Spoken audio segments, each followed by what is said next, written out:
Before there were stories, before there were people to tell them, before memory itself had taken root in the mind of any living creature, there was Africa.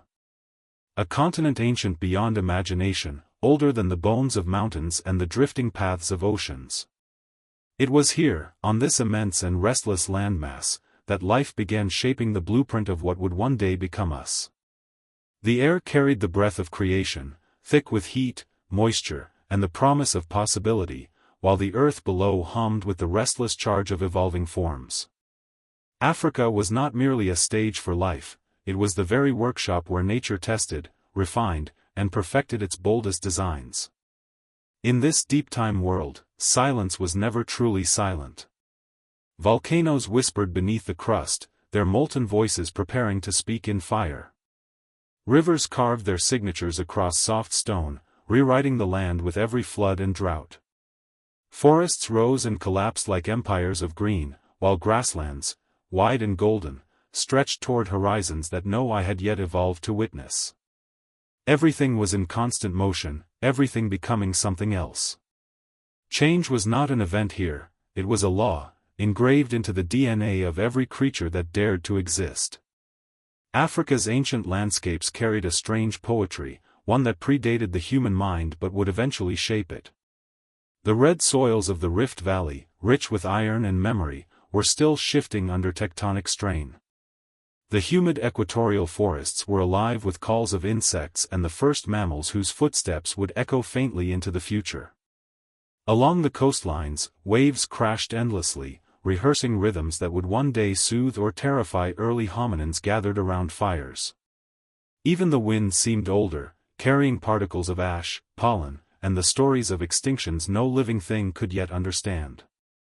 In this environment of extremes, heat and cold, feast and famine, danger and opportunity, life had no choice but to innovate. Evolution became a sculptor working tirelessly, testing millions of combinations, discarding most and preserving only the designs that could endure Africa's unforgiving experiments. It was here that survival meant transformation, and transformation slowly crafted intelligence, cooperation, curiosity, and resilience. Africa was a crucible, a place where weakness was exposed, but potential was amplified beyond measure. The early mammals that crept through the underbrush lived in the shadow of giants, yet they carried within them the genetic seeds of something extraordinary. Their small beating hearts, their tentative steps, their fragile bodies, these were the first whispers of a lineage that had no idea what it would one day become. For millions of years, these creatures adapted to droughts, predators, shifting forests, and the unpredictable cycles of climate that could reshape entire ecosystems within a lifetime. Every success and every failure was written into the code that would one day guide human evolution. Nature, indifferent yet endlessly creative, allowed randomness to collide with necessity. Tiny changes accumulated, shaping limbs, senses, instincts. The world did not move toward humanity on purpose, humanity emerged because the world rewarded adaptability. And Africa, vast and diverse, provided more evolutionary challenges than any other place on Earth. Mountains birthed storms that swept across plains. Forests forced primates to master climbing, balance, and stereoscopic vision. Open savannas demanded vigilance, cooperation, and the courage to explore beyond the safety of trees. All these pressures pushed life toward complexity, layer by layer. Across eons, the continent transformed into what can only be described as a natural laboratory, one without boundaries, guided not by curiosity but by the relentless laws of survival. Species rose and vanished, leaving behind fossils that would someday tell their stories. Rivers dried and reappeared. Lakes expanded into inland seas, then shrank until salt flats glittered in the sun. The land changed so frequently that staying the same became impossible. Life had two choices: evolve or disappear. Most vanished. A few adapted. And among those few were the earliest ancestors of humankind. Before the first upright step was ever taken, Africa had already built the conditions necessary for such a miracle. The rich diversity of habitats meant that no single strategy could guarantee survival. Some creatures climbed. Some hid. Some hunted. Some fled. Some specialized. Some generalized. This ecological kaleidoscope forced evolutionary creativity. The mind, even in its primitive form, became a tool. Instinct sharpened. Memory started forming faintly, shaping decisions from day to day. The fragile spark of intelligence began to flicker. But the story of humanity's origins is not just biological, it is deeply philosophical. Because in Africa, long before consciousness bloomed, the stage was already set for the emergence of beings capable of wondering who they were. This continent is not merely the birthplace of human anatomy, it is the birthplace of human possibility. Every ridge, every river, every stretch of savanna carved qualities into our lineage: endurance, curiosity, playfulness, fear, cooperation, adaptability. These were Africa's gifts, nature's experiments, refined across millions of generations. As sunlight spilled across ancient landscapes, it illuminated forms that were constantly in transition. Creatures rose to meet challenges they never chose. Their struggles, their triumphs, their instincts, all of it slowly sculpted the blueprint of what humans would one day become. Africa carried this story long before humans learned to speak it aloud. The continent remembers, even if we forget. Its stones hold the fossilized echoes of our beginnings. Its winds carry the whispers of ancestors who walked, hunted, and lived long before our species had a name. Standing here in imagination, on the soil where our story began, it becomes clear that Africa is not just the origin of humanity. It is the origin of everything that makes us human: our resilience, our creativity, our ability to adapt, our longing for connection and meaning. This land shaped our bones, our brains, and eventually our cultures. It perfected the blueprint not by design, but through relentless experimentation, generation after generation. And so the story begins where all human stories truly start, in the deep past, on the ancient plains of Africa, under a sky unchanged for millions of years. A continent sculpted by fire and rain, danger and opportunity, beauty and brutality. A continent that did not simply produce life, but refined it. Here, long before the first human ever opened their eyes, the forces that would one day create us were already at work. Africa was dreaming us into existence. Before the first primate ever clung to a branch, before the earliest ancestors of mammals even dreamed of survival, Africa was already preparing itself to become the greatest evolutionary arena on Earth. The continent was a colossal construction site, its foundations shifting, bending, cracking under forces older than life itself. Volcanoes grumbled like ancient giants beneath the surface, their molten breath rising through scars in the crust. Every eruption poured new minerals across the land, seeding fertile soils that would one day support forests, grasslands, and the creatures destined to evolve within them. Fire shaped Africa not as an enemy, but as a sculptor, carving new landscapes where life could experiment and adapt. The earth trembled frequently, not with fear but with purpose. The Great Rift Valley was still tearing itself open, inch by devastating inch, creating long scars, vast trenches that stretched across the continent like nature's attempt to rewrite its own geography.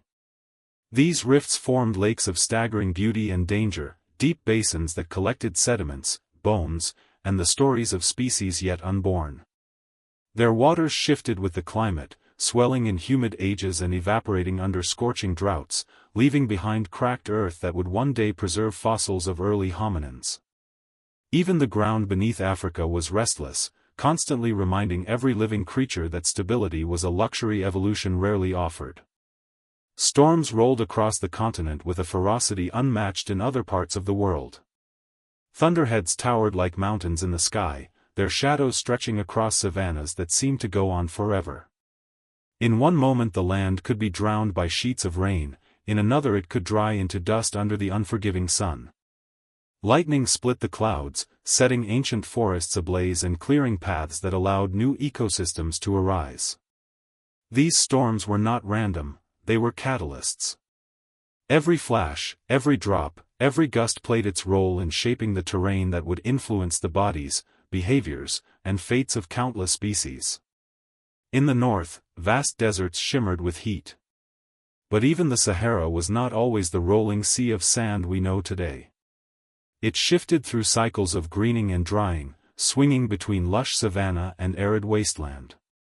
When rains returned, lakes formed, attracting herds of animals, while plants flourished in colors that no human eye yet existed to see. When the climate hardened again, these same shapes of life vanished or migrated, leaving behind mysteries written in ancient dunes. Africa was a continent of endless reinvention, rewriting itself again and again, challenging evolution to keep pace.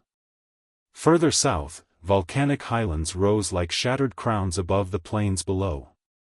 Their slopes were covered by early forests where ancient insects, reptiles, and small mammals competed for shelter and food. Each eruption added new layers to the story, rivers of lava cooling into sharp black rock, altering the flow of water, redirecting migrations of animals, creating barriers that species had to overcome or perish. Mountains forced clouds upward, squeezing out rain that fed lush valleys. Deep shadows created cool refuges during scorching ages. In these pockets of varying temperatures and resources, natural selection worked quietly, slowly, shaping adaptations that would later pave the way for primates, and eventually humans. Along the coasts, the ocean carved cliffs and beaches with relentless patience.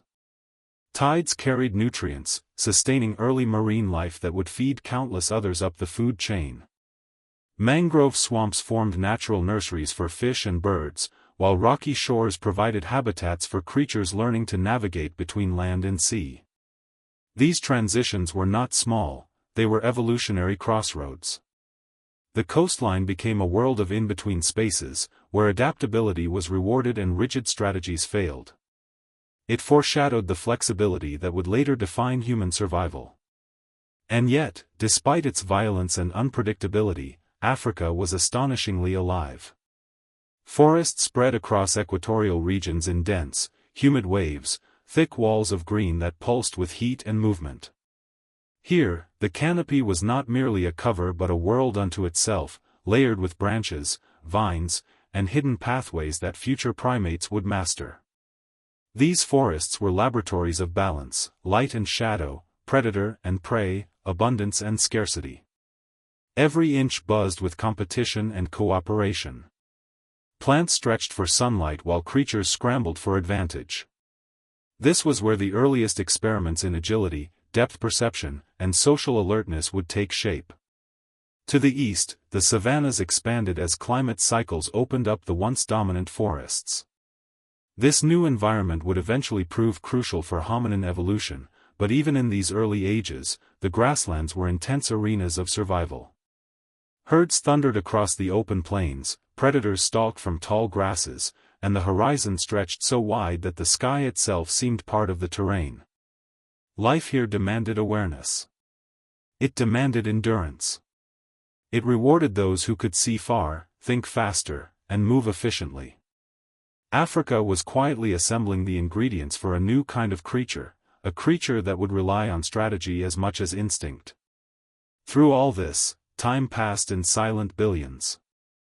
Continents drifted. Seas rose and fell. Entire species appeared, flourished, and vanished into fossilized memory. But the pattern never ceased: pressure, adaptation, transformation. Africa's storms, earthquakes, fires, and floods were not random disasters, they were evolutionary challenges, sharpening life into new and unpredictable forms. The continent acted as evolution's chief architect, designing landscapes that demanded resilience, intelligence, and innovation. Life responded with creativity. Plants developed thorns, toxins, and intricate root systems. Animals evolved teeth for cutting, grinding, tearing. Some grew wings. Others mastered speed or stealth. Some hid by day and lived by night. Africa's terrain was a shifting tapestry of opportunity and danger, and every organism carried the marks of the land that shaped it. Even before humans existed, the blueprint was being drafted, piece by piece, adaptation by adaptation, guided by pressures that sculpted life into increasingly complex patterns. When we look back now, with modern eyes and scientific tools, we see Africa's ancient landscapes not as chaotic forces but as purposeful teachers. Fire taught renewal. Stone taught stability and endurance. Storms taught unpredictability. The continent was forging resilience long before resilience had a name. And though countless species rose and fell across these ancient plains, forests, and deserts, one lineage, small, vulnerable, yet astonishingly adaptable, would inherit the lessons of all that fire and stone. Africa was not simply a place where life happened. It was a world being built, deliberately and endlessly reshaped by natural forces that prepared the perfect stage for the arrival of beings capable of understanding their origins. The storms that once terrified small mammals would one day be watched by human eyes that wondered about their power. The mountains that erupted without witnesses would one day inspire stories and myths. The savannas that demanded awareness would eventually train minds capable of reflection, imagination, and hope. Before humanity existed, Africa was already sculpting the world that would birth us. Before we took our first steps, the land beneath us had been preparing for millions of years. Fire had forged the soil. Stone had shaped the rivers. Storms had carved the sky. Africa had already done its part. Now evolution was simply waiting for the right creature to rise and meet its masterpiece. Long before the first primate blinked in the rising sun, long before bipedal creatures stood upright on trembling legs, Africa was home to a quieter, humbler lineage, small, warm-bodied beings who slipped through shadows while dinosaurs ruled the daylight. These early mammals were nature's first bold experiments in a new kind of survivorship. They were fragile and unassuming, barely noticeable against the towering reptiles around them, yet they carried within their tiny bodies the ancient blueprint that would one day lead to humans. In their twitching noses, in their warm blood, in their cautious curiosity, the earliest seeds of our story were already beginning to grow. When darkness fell across prehistoric Africa, these creatures came alive. The night was their sanctuary, a shield against the monstrous reptiles that dominated the sunlit hours. Their world was filled with danger, razor-toothed predators, crushing footsteps of giants, and a constant race for food, but under the cover of night, the mammals explored, listened, learned, and survived. Their bodies were small, but inside them, something revolutionary was happening: metabolic heat. Warm blood allowed them to stay active when the cold should have immobilized them. This simple evolutionary tweak opened doors of possibility, allowing them to venture into new habitats and outlast reptilian competitors who could not adapt as quickly. Their senses were beginning to sharpen, slowly deviating from reptilian ancestry. Sight adapted to darkness. Hearing grew more sensitive, capturing the faintest rustle of leaves or the soft wing beat of an insect nearby. Their noses learned the language of scent, able to detect food, danger, even subtle environmental changes that larger creatures ignored. In this sharpening of senses, a new kind of awareness emerged, one that demanded a more flexible brain. And so, quietly, slowly, the mammalian brain began to expand, not in size at first, but in complexity. Neural pathways intertwined. Memory extended. Curiosity deepened. These early mammals were not powerful, but they were clever. They scurried through roots and leaf litter, building tiny dens beneath fallen logs or inside crevices in volcanic rock. They learned the rhythms of nighttime insects, the safe paths between the feet of lumbering herbivores, the warm spots where morning sun would reach first. They were small enough to hide, fast enough to flee, and adaptable enough to explore niches that dinosaurs ignored.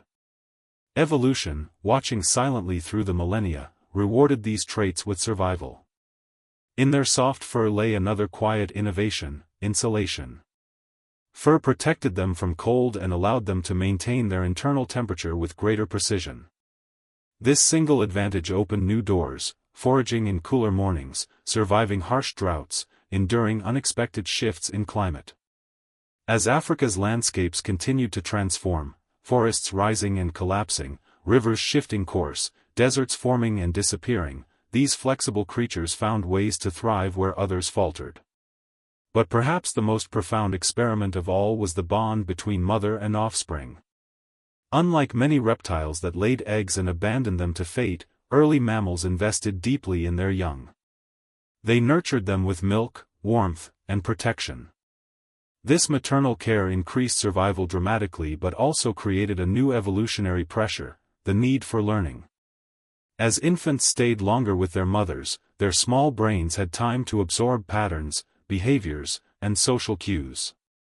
Memory and behavior became tools of survival, not just biology. The future of intelligence was quietly germinating in these intimate moments between mother and child. In the forests of ancient Africa, where towering cycads and broad ferns filtered the sunlight, these mammals faced predators from every direction. Snakes lay in wait among roots and rocks. Flying reptiles swooped from above. Carnivorous dinosaurs patrolled the undergrowth with deadly efficiency. But mammals survived not through force but through strategy. Some climbed. Some burrowed. Some leapt between branches. Some shrank in size to evade detection. Diversity became their strength. Evolution tested countless forms: long-snout insectivores, nimble climbers, burrowers with powerful forelimbs, gliders with skin membranes stretched between limbs. Africa was conducting endless experiments, and each new variation pushed the boundaries of adaptability. As the dinosaurs neared the end of their reign, a transformation was already underway beneath their feet. While the giants would one day fall to catastrophe, the mammals had long prepared themselves for a world where agility mattered more than size. When the asteroid struck and ash darkened the skies, these small creatures, warm, adaptable, cautious, were ready. They scurried into burrows. They fed on seeds, insects, anything that remained. And in the darkness of that global night, their warm blood kept them alive when reptiles succumbed to the cold. Africa, once a world ruled by titans, began to fill with new possibilities. Forests regrew. Rivers cleared. Ecosystems rebuilt themselves from the foundations upward. And from those foundations, mammals radiated outward, evolving into forms more diverse than ever before. Some would become small hoofed grazers, others would take to the trees, still others would eventually return to the water in the form of early whales. But among these countless branches of mammalian life, one lineage would prove especially important: the primates. Yet in these early days, primates had not yet arrived. Evolution was still sculpting the features that would make primates possible: forward-facing eyes, grasping hands, flexible joints, deeper social bonds. These innovations did not emerge overnight. They began as faint whispers in the genetic experiments of early mammals, spreading slowly across generations until certain lineages became more agile, more perceptive, more curious. In the shadows of Africa's forests, the blueprint was gradually changing, priming the continent for the rise of creatures who would look at the world not only with instinct, but with intention. The first mammals were small, but they were persistent. Their resilience wrote the opening chapters of a story that would stretch into the modern age. Every adaptation they developed, warm bodies, sharper senses, better memory, maternal care, was a silent investment in the future. They carried within them the potential for intelligence, culture, and consciousness long before any of these concepts existed. They were evolution's apprentices, testing the early tools that humanity would one day refine into civilization. Africa watched these creatures grow bolder, smarter, more diverse. The continent nurtured them, challenged them, punished them, and rewarded them. In return, they shaped Africa through their foraging, their burrowing, their movements across land. It was an ancient partnership, long before humans entered the scene. But the stage was being set, the laboratory was active.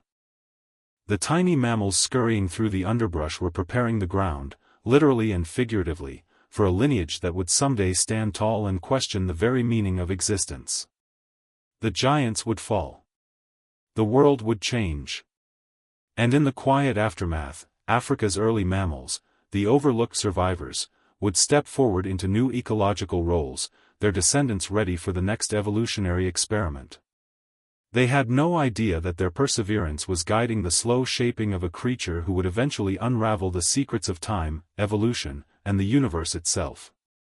But that journey was just beginning, and its first steps were taken in the small, trembling paws of mammals navigating a world still dominated by fire, stone, and storm. Africa, in its ancient ages, was not a gentle mother to the early primates. It was a relentless teacher, stern, unforgiving, and endlessly inventive in the challenges it placed before them. The continent unfurled a landscape where danger could emerge from any direction, where survival was not a guarantee but a fragile negotiation renewed each day. To exist here was to live on the knife edge between predator and prey, constantly adapting, listening, learning. In this harsh classroom, evolution sharpened its tools and began molding the early primate mind. The forests and savannas teemed with predators of staggering power. Giant eagles patrolled the skies, their shadows sweeping across the forest canopy as warnings to anyone slow or unaware. In the underbrush, saber-toothed cats moved with silent grace, their elongated fangs gleaming even in dim light. Hyena-like predators, far more ancient than their modern descendants, stalked in packs, testing defenses, pushing herds and primates alike into patterns of vigilance.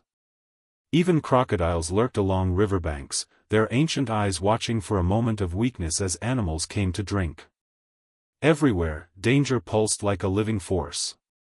The early primates, descended from these small mammals that survived night terrors and environmental chaos, found themselves thrust into a world where instinct alone was no longer enough. The trees offered safety, but not certainty. A misstep could mean a fatal fall. A moment of distraction could mean becoming prey to a prowling cat. Every day forced them to refine their awareness, to memorize safe routes, to develop routines of scanning the environment before leaping or climbing. Fear became a tool, shaping behavior and sharpening senses.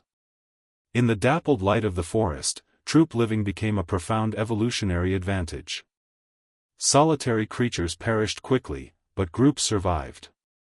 With more eyes watching, danger was detected earlier. With more hands, young could be protected. With more voices, though primitive at this stage, alarms could be signaled through calls, shrieks, or sudden movements. The earliest primate societies were not built on complex language but on shared vigilance, mutual reliance, and constant learning. Together, they became more than the sum of their parts. They were communities forged under pressure. Cooperation emerged not from kindness but from necessity. One primate warning the others of a predator was acting in its own interest, but this individual act saved many. Over time, this behavior became instinctive, embedded in their evolutionary psychology. Altruism, in its earliest form, took shape here, rooted in survival, expanding gradually into something more emotional, more social. The boundaries between self-preservation and group preservation blurred. The foundations of empathy were forming, one desperate moment at a time. As predators evolved sharper claws, more efficient hunting strategies, and keener senses, primates were forced to evolve in parallel. They became more agile, more alert, more intelligent. Their limbs adapted to climbing swiftly, gripping branches with precision. Their vision became stereoscopic, allowing them to judge distances better, a crucial advantage when escaping threats or navigating through dense foliage. Their brains grew, not dramatically yet, but enough to process more information, remember danger patterns, and anticipate problems instead of merely reacting to them. Every close escape imprinted lessons on their developing minds. They learned which trees were safest to sleep in, which tree hollows could shelter young, which predators hunted at dawn and which at dusk. They learned to identify the difference between wind-rustling leaves and a stalking predator creeping through the same brush. Over generations, these skills became instincts, shaping neurological pathways that would one day support reasoning, creativity, and complex emotion. But even in this world of fear, opportunities flourished. Danger forced exploration. Predators pushed primates to innovate new feeding habits, seeking insects, fruits, nuts, and sap that others ignored. They learned to understand the behavior of other species, watching herds for signs of approaching danger, listening to the alarm calls of birds as warnings of what lurked nearby.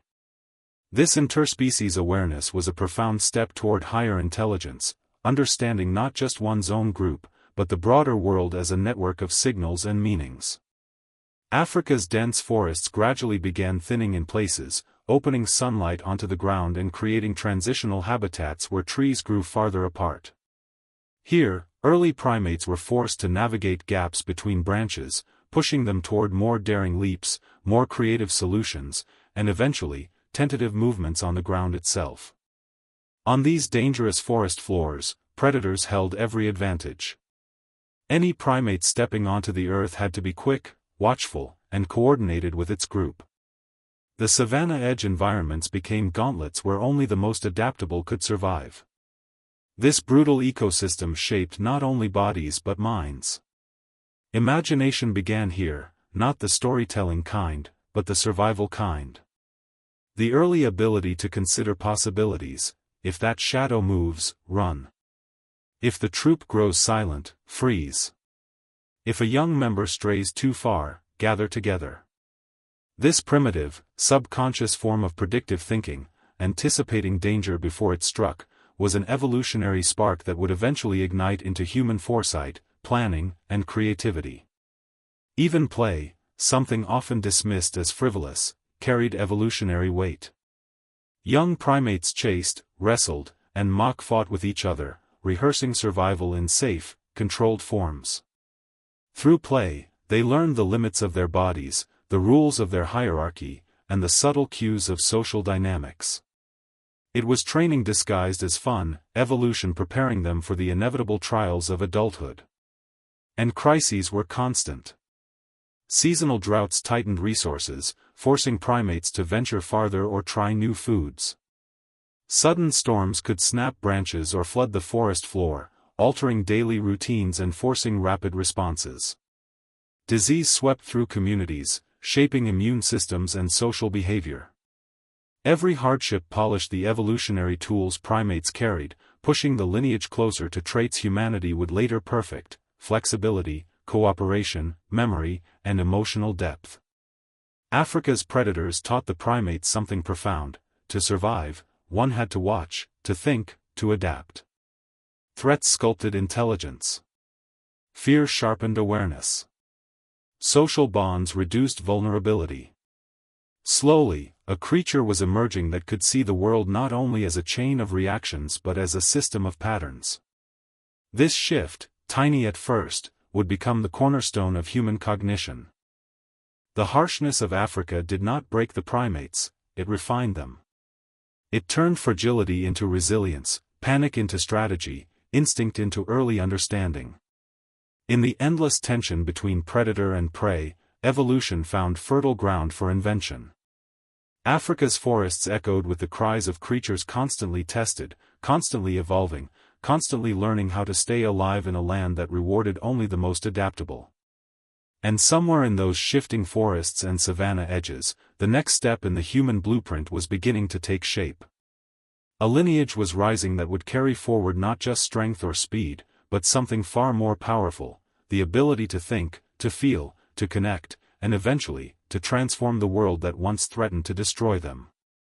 In the shifting forests of ancient Africa, where sunlight filtered through dense canopies and scattered beams, a new kind of creature began to emerge, one that would carry within it the earliest sparks of awareness that would, much later, ignite human consciousness. These were the first primates, agile, curious, and remarkably perceptive compared to the mammals that came before them. They were not powerful, nor were they the largest or fastest, but they possessed something evolution had been quietly crafting for millions of years: adaptability rooted in intelligence. Living high among branches that swayed like moving bridges, early primates developed bodies made for a three-dimensional world. Their hands, unlike the paws of their mammalian ancestors, could grasp and hold. Fingers curled around branches with precision, allowing them to leap confidently from one tree to another. The structure of their wrists and shoulders shifted, accommodating swinging motions, climbing, and balancing on delicate branches. This freedom of movement expanded their world not just physically, but mentally. Every jump required calculation, every climb an awareness of weight, distance, and possibility. Their bodies practiced survival, but their minds began practicing thought. Vision transformed drastically in this era. Eyes shifted to the front of the skull, granting depth perception, an extraordinary advantage among the treetops. With this new stereoscopic vision, the forest became a detailed landscape of textures, shapes, dangers, and opportunities. They could judge the exact distance of a branch before leaping, the trajectory of a falling fruit, the presence of predators lurking in peripheral shadows. The world became sharper, clearer, more vivid. And as their eyes improved, so did the parts of the brain that processed visual information. Slowly, the neural foundations for understanding patterns, anticipating movements, and recognizing individuals began to deepen. Social living intensified. Early primates gathered in small groups, moving together like families bound by instinct and necessity. In these clusters, the first echoes of emotion took shape: attachments between mothers and infants, alliances forged between adults, subtle gestures used to communicate mood or intention. Grooming became a social ritual, a soothing act that bonded individuals and reduced tension. These moments, simple as they may seem, were evolutionary revolutions. They laid the groundwork for trust, empathy, and cooperation, traits humans would later refine into complex social structures and emotional intelligence. Communication began shifting from simple alarm calls to a richer palette of sounds and movements. While still primitive, their vocalizations carried fragments of meaning, warnings, invitations, claims, reassurance. Gestures, such as raising fur, tilting heads, or swishing tails, added nuance. These early attempts at communication demanded attention and interpretation from others, gradually shaping cognitive abilities. Understanding another's intention, an essential step toward consciousness, was being rehearsed here, among the branches. Food gathering became another stage for mental innovation. Early primates learned to identify edible fruits, nuts, leaves, insects, and occasionally small animals. They learned the growth patterns of trees, the seasons of ripening, the territories of rivals. Their diets diversified, and with it, their problem-solving skills. Some primates began using leaves to gather water, or sticks to probe for insects. These actions were simple compared to human tool use, yet monumental in evolutionary terms. They reflected curiosity, a willingness to explore new methods rather than rely solely on instinct. Their brains expanded slowly in response to these growing demands. Each generation accumulated tiny neurological improvements that allowed for better memory, quicker reactions, more intricate social navigation. The early primate brain became a fertile ground where patterns could be recognized, lessons stored, decisions improved. This was not yet self-awareness, but it was the soil where self-awareness would one day grow. Evolution was planting seeds that would take millions of years to bloom. The environment challenged them constantly. Forests shifted with climate cycles, sometimes spreading, sometimes shrinking. When trees thinned, primates had to venture across open spaces, exposing themselves to predators. These risky journeys forced them to plan, to choose timing carefully, to coordinate movements as a group. Survival became a test of intelligence as much as physical skill. Every successful crossing taught them something, passed quietly from generation to generation through instinct and observation. And in moments of calm, perched on a branch, grooming a companion, watching a sunset through leaves, something subtle stirred within their minds. The beginnings of curiosity, not tied directly to survival. The desire to explore for the sake of exploring. The fascination with movement, sound, light. These faint sparks were not yet the musings of humans, but they were the earliest signs of a mind expanding beyond immediate needs. It was as if evolution was rehearsing the cognitive leaps that would eventually lead to art, philosophy, storytelling. The social bonds among primates grew increasingly complex. Individuals remembered allies and rivals, formed preferences, expressed jealousy, affection, even frustration. Cooperation flourished in gathering food, raising young, and navigating threats. Conflict also shaped their societies, teaching negotiation, hierarchy, and reconciliation. Each behavior refined neural connections, slowly sculpting a brain capable of nuanced thought. Their emotional lives deepened in parallel, giving rise to early forms of empathy, the ability to sense distress or comfort in another. This connection between emotion and cognition was fundamental to what humans would later become. Africa's forests acted as both refuge and crucible. The treetops protected primates from many predators, but they also demanded precision and awareness. A slip meant death. A moment of misunderstanding in group dynamics could mean exile. Competition for food sharpened attention. Conflicts with rival groups taught strategic thinking. Through this constant interplay of safety and danger, cooperation and competition, evolution honed the primate lineage into something more aware, more social, more capable of learning. By the time these early primates had established themselves across Africa's varying landscapes, evolution had already laid much of the foundation that the human lineage would later build upon: enhanced vision, grasping hands, flexible limbs, deeper social structures, greater memory, curiosity, and an early form of emotional intelligence. These were the raw materials of consciousness, scattered like seeds across countless generations. The story of humanity had not yet begun, but the tools for that story were being crafted in silence among the trees. The first primates did not know they carried within them the blueprint of a species that would one day look back on them with wonder. They simply lived, survived, learned. But in doing so, they shaped the future. They were the quiet architects of our minds, the early dreamers of instincts that would someday become thoughts. And in their cautious movements through Africa's forests, the seeds of consciousness were planted, awaiting the moment, millions of years later, when they would bloom into the extraordinary phenomenon we now call the human mind. The story of evolution is not a straight line, it is a series of disruptions, upheavals, and unexpected turns. Nowhere was this more apparent than in ancient Africa, where climate chaos repeatedly tore apart the landscapes early primates depended on. For millions of years, the continent pulsed with cycles of wet and dry, forest and grassland, abundance and scarcity.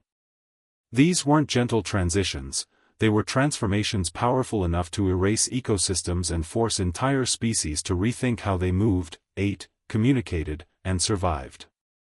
Africa became a laboratory of extremes, and the creatures living upon it had no choice but to adapt or vanish. The shifting of tectonic plates was still reshaping the eastern part of the continent, slowly lifting mountains and creating vast rift valleys. As these geological structures rose, they altered wind patterns and rainfall in ways that rippled across thousands of kilometers. Forests that once stretched endlessly began to fragment, their canopies thinning until once shaded floors were exposed to harsh sunlight. Rainfall shifted unpredictably. Rivers that had flowed steadily for centuries dried into cracked beds, while new lakes formed suddenly in other regions, trapping species behind watery barriers or offering new havens for life to flourish. In some epochs, Africa transformed into a lush green paradise. Rain fell abundantly. Forests expanded, vines crawled across branches, and fruits grew in clusters large enough to sustain vast numbers of primates and other animals. But these periods were almost always temporary. Without warning, the climate would swing in the opposite direction. Drought would creep across the land like a slow, unstoppable tide. Leaves withered. Forests shrank into isolated patches separated by open savanna. The humid air thinned into dry heat. Animals that had relied on dense vegetation to hide or forage were forced into the open or pushed toward extinction. For early primates, these swings were life-altering. As forests contracted, they had fewer safe routes, fewer food sources, and fewer places to hide from predators. The comfortable world among branches began breaking apart. Groups that once lived in rich abundance suddenly faced scarcity and competition. They could no longer rely on the same foods, same shelter, or same patterns of movement. To survive, they needed to rethink everything evolution had taught them. And it was precisely in these moments of crisis that evolution made its boldest moves. Forced out of shrinking forests, primates had to adapt to environments they were never designed for. Some ventured into the mosaic landscapes, transitional zones where scattered trees grew amid tall grasses. These regions were dangerous but full of opportunity for those with the courage and intelligence to explore them. Here, primates learned to navigate open ground, even if only in short bursts, darting between trees for safety. This increased exposure to predators demanded sharper awareness, longer vision ranges, and more strategic group behavior. Others stayed within shrinking forests, adapting to limited resources. They diversified diets, learning to extract nutrients from tougher plants, bark, or insects previously ignored. The pressures of scarcity forced innovation, and innovation strengthened intelligence. Evolution, pressured by climate chaos, began selecting for species that could think more flexibly, communicate more effectively, and cooperate with greater sophistication. As the cycles continued, wet becoming dry, dry becoming wet, the patterns repeated but never exactly in the same way. Species had to remain versatile to handle unpredictable shifts. Those capable of adjusting behaviors quickly survived better than those whose instincts relied on a stable environment. This accelerating demand for adaptability was quietly rewriting the primate brain, shaping pathways that supported planning, memory, experimentation, and problem-solving. The dry seasons grew harsher over time. In some regions, long droughts lasted decades or even centuries, pushing ecosystems to the brink. In these periods, the Rift Valley acted like a funnel, concentrating surviving populations along lockshores or remaining patches of greenery. Competition increased, social groups grew larger, and interactions became more complex. These new social dynamics added even more pressure on mental development. Managing relationships, alliances, conflicts, dominance, sharing, became essential for group survival, and evolution rewarded primates capable of navigating these challenges. The wet periods, when they returned, brought explosive bursts of life. Flowers bloomed across plains, insects swarmed in numbers unimaginable, and fruiting trees provided feasts. But even abundance carried new challenges. Larger predators expanded their territories. Rival primate groups clashed more often. Life flourished, but it did so in a landscape where everything was temporary. Over generations, primates learned that nothing remained the same for long. Change became the only constant, and adaptation became the only reliable strategy. These dramatic oscillations shaped the bodies of early primates as well. Limbs strengthened for climbing and sometimes for short sprints on the ground. Hands became more dexterous, allowing them to manipulate new foods or create makeshift shelters. Their senses refined further, enabling them to read subtle changes in weather, scent, or animal behavior that signaled upcoming environmental shifts. Evolution was sculpting them into creatures capable of foresight, not consciously, but through instinct honed by generations of survivors who had endured Africa's storms. Over millions of years, these climate cycles accelerated certain evolutionary branches while extinguishing others. Entire primate species disappeared when they failed to adapt quickly enough, their fossils later discovered by humans who would marvel at their stories. But others, those flexible, curious, and socially cohesive, thrived in the chaos. These resilient survivors were the ancestors of hominins. Their journey through climate catastrophe was not a side story, it was the main mechanism that pushed their lineage toward becoming something new. Africa itself seemed almost intentional in its unpredictability, as if the continent was testing the limits of life. Each drought sharpened instincts. Each flood rewrote migration patterns. Each shift in vegetation forced species to innovate. And slowly, through this endless trial of chaos, the primate mind became more capable of dealing with complexity. Climate change did not simply challenge early primates, it shaped the conditions that would eventually produce the hominin blueprint. It forced them onto the ground, encouraged new forms of cooperation, pushed their brains toward higher processing, and demanded a versatility unmatched by any other lineage on Earth. In a world where forests could vanish within a few generations, only those who could learn fastest, adapt quickest, and work together most effectively could thrive. Africa's climate was not an obstacle. It was the architect of intelligence. By the time these chaotic cycles had repeated across countless millennia, primates were no longer simple arboreal creatures. They had become thinkers in training, shaped by both hardship and opportunity. Their evolution was accelerating, their bodies and minds preparing for the next transformative leap, one that would forever redefine what it meant to be a primate. The continent was ready. The blueprint was forming. And soon, from the tension between forest and grassland, between scarcity and abundance, between predator and prey, a lineage would emerge that would begin walking upright, ushering in one of evolution's most dramatic experiments. There comes a moment in every great evolutionary story where a single transformation alters the fate of an entire lineage. For our ancestors, that moment was the first hesitant step taken upright on 2 feet, an act so simple, yet so revolutionary, that it changed the course of life on Earth. In the shifting landscapes of ancient Africa, where forests were breaking apart and grasslands expanding, early hominins faced challenges that their primate bodies were not fully prepared for.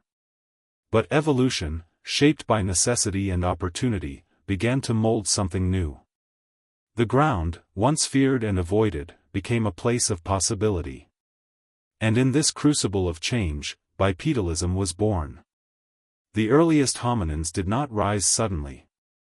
Their journey from 4 limbs to 2 was gradual, shaped by countless environmental pressures. As Africa's climate fluctuated, forests thinned into scattered patches, creating wide gaps between trees. Primates that once traveled entirely through the canopy now faced open spaces they had no choice but to cross. On the forest floor, predators roamed with deadly efficiency. To survive, these early hominins needed a new relationship with the land beneath their feet, one that demanded confidence, vision, and strategy. At first, they simply stood for better visibility. Rising onto 2 feet allowed them to see over tall grasses, scanning for predators or locating distant trees bearing fruit. This elevated perspective offered a small but significant advantage: the world became larger, horizons wider, opportunities clearer.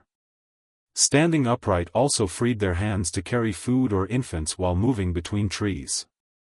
What began as a temporary posture slowly became an essential tool for survival. Their bodies began to change in response. The spine reshaped itself, curving into an S-like structure that supported upright posture. The pelvis widened and rotated, distributing weight differently to handle bipedal motion. Leg bones strengthened, and feet evolved arches that acted like springs with each step. Toes shortened and aligned forward, transforming the foot from a grasping tool into a stabilizing platform. These modifications did not happen in one individual or one generation. Millions of years molded the hominin body into a form increasingly specialized for walking. As they adapted, bipedalism opened new possibilities. On 2 legs, hominins could travel longer distances without exhausting themselves. Their energy efficiency improved dramatically compared to quadrupedal movement. This allowed them to explore larger territories, forage over wider areas, and follow migrating herds of animals, opportunities that would eventually lead humans to become one of the greatest long-distance travelers in the animal kingdom.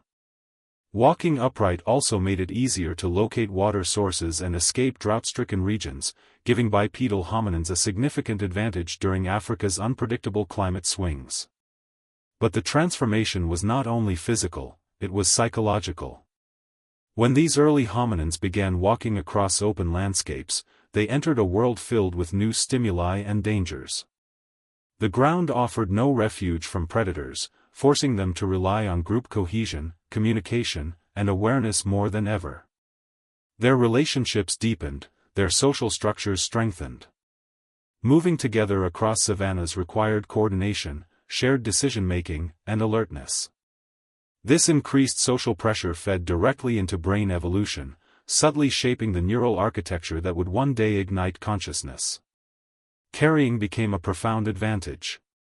With hands free, hominins could transport food back to group members, strengthening bonds, improving nutrition, and supporting young or injured individuals. This behavior laid the foundation for cooperation and sharing, traits that would later define humanity. The ability to carry tools, even rudimentary ones, opened the door to innovation. Objects could be transported from one location to another, allowing early hominins to rely on resources not immediately available in their surroundings. The shift to walking also changed the way they interacted with the world emotionally. Standing upright altered their orientation toward the sky. Sunsets stretched across savannas like glowing horizons. Storm clouds moved visibly in the distance, their shapes hinting at changes in weather. The vastness of the landscape invited observation, reflection, and curiosity. For the first time, hominins could look beyond their immediate surroundings and glimpse a world far larger than the trees that once enclosed them. In those extended views, evolution planted the earliest seeds of imagination. Life on the ground was not easy. The open savanna exposed hominins to heat, requiring better thermoregulation. Evolution responded by reducing body hair and increasing sweat glands, allowing them to run and walk long distances without overheating. This biological cooling system was unmatched by predators, many of whom relied on short bursts of speed and struggled in the relentless sun. With this advantage, hominins could engage in endurance-based foraging and even scavenging strategies that depended on outlasting competitors rather than outrunning them. Bipedalism changed the rhythm of daily life. Movement became smoother, more rhythmic, almost meditative. The steady cadence of footsteps across Earth became part of the hominin experience, a sound that echoed across plains as families journeyed together. Each step was a reminder of their vulnerability and their growing strength. Walking upright made them slower in sprints but more capable in endurance, forcing them to think, plan, and coordinate rather than rely on raw athleticism. Over time, the body adapted so fully to upright walking that returning to a quadrupedal posture would have been impossible. Bipedalism had become the defining feature of the hominin lineage, a gateway through which all future human traits would emerge. It freed the hands, changed the spine, altered the hips, reshaped the feet, and ultimately influenced the brain. It was the evolutionary shift that laid the groundwork for tool-making, social complexity, language, and eventually civilization. Walking upright became a new identity. Our ancestors were no longer just primates that climbed, they were primates that explored.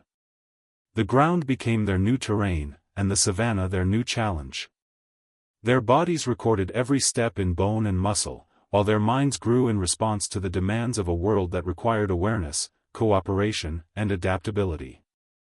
In the story of life, few innovations have had such profound consequences. Bipedalism did not simply change how early hominins moved, it changed who they were and who they would become. It pushed them toward new possibilities, new risks, new forms of thinking. It transformed them from forest dwellers into explorers of open landscapes, from prey who fled to strategists who observed, planned, and endured. By standing upright, early hominins reshaped their destiny. And in those first steps, hesitant but determined, the blueprint of humanity took on a form that evolution would spend millions of years refining. The savanna wind carried their footprints into the future, marking the beginning of a journey that would lead, eventually, to the rise of Homo sapiens. In the long unfolding story of human evolution, one of the most profound transformations occurred not in the limbs or the spine, but in the very rhythm of life itself. As early hominins began walking upright and navigating the open savannas of Africa, evolution made a daring shift, one that slowed down development, expanded vulnerability, and deepened the emotional fabric of our species. It was the evolution of childhood, a period of prolonged dependence that would shape the future of humanity more dramatically than any weapon, tool, or discovery. Childhood became the hidden engine behind intelligence, cooperation, and the emotional complexity that would one day define our species. In the beginning, this long childhood was not a gift. It was a burden. Infant hominins were born far more helpless than their primate cousins. Their heads were larger, their bodies weaker, their movements clumsy and uncoordinated. Bipedalism had narrowed the birth canal and increased the size of the neonatal brain, forcing babies to arrive early, far earlier than was ideal. They entered the world unfinished, requiring years of nurturing before they could walk confidently or survive independently. On the harsh African plains, where predators watched from every shadow, this vulnerability threatened the very survival of our lineage. But evolution balanced this fragility with something extraordinary: the expansion of social care. Mothers became the first great protectors of the future. Their bond with their infant strengthened, supported by hormonal changes and emotional drives that increased nurturing behaviors. They held their young close, breastfed them for long periods, groomed them gently, carried them across dangerous terrains, and shielded them from threats. This intense maternal investment created a secure foundation upon which learning and memory could flourish. Yet mothers did not bear this responsibility alone. As social structures grew more complex, alloparenting, care by siblings, fathers, aunts, or unrelated group members, began to emerge. Older siblings played with infants, teaching them early forms of balance, coordination, and social cues. Group members took turns watching over the young, allowing mothers to forage more efficiently. This shared burden transformed early hominin groups into cooperative networks, strengthening emotional bonds and improving survival rates. Childhood became a shared project, and through it, societies grew closer, more interconnected, more interdependent. The extended years of growth allowed the brain to develop at a pace unmatched in the animal kingdom. Neural pathways multiplied, forming intricate webs capable of storing complex information, patterns of animal behavior, locations of food, seasonal changes, social dynamics within the group. Young hominins absorbed these lessons through constant observation, imitation, and experimentation.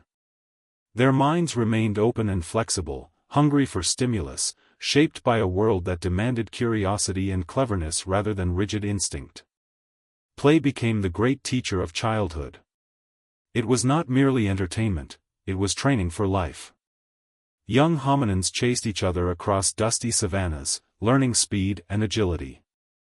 They wrestled, practicing strength and self-control. They climbed trees, testing their balance and problem-solving skills.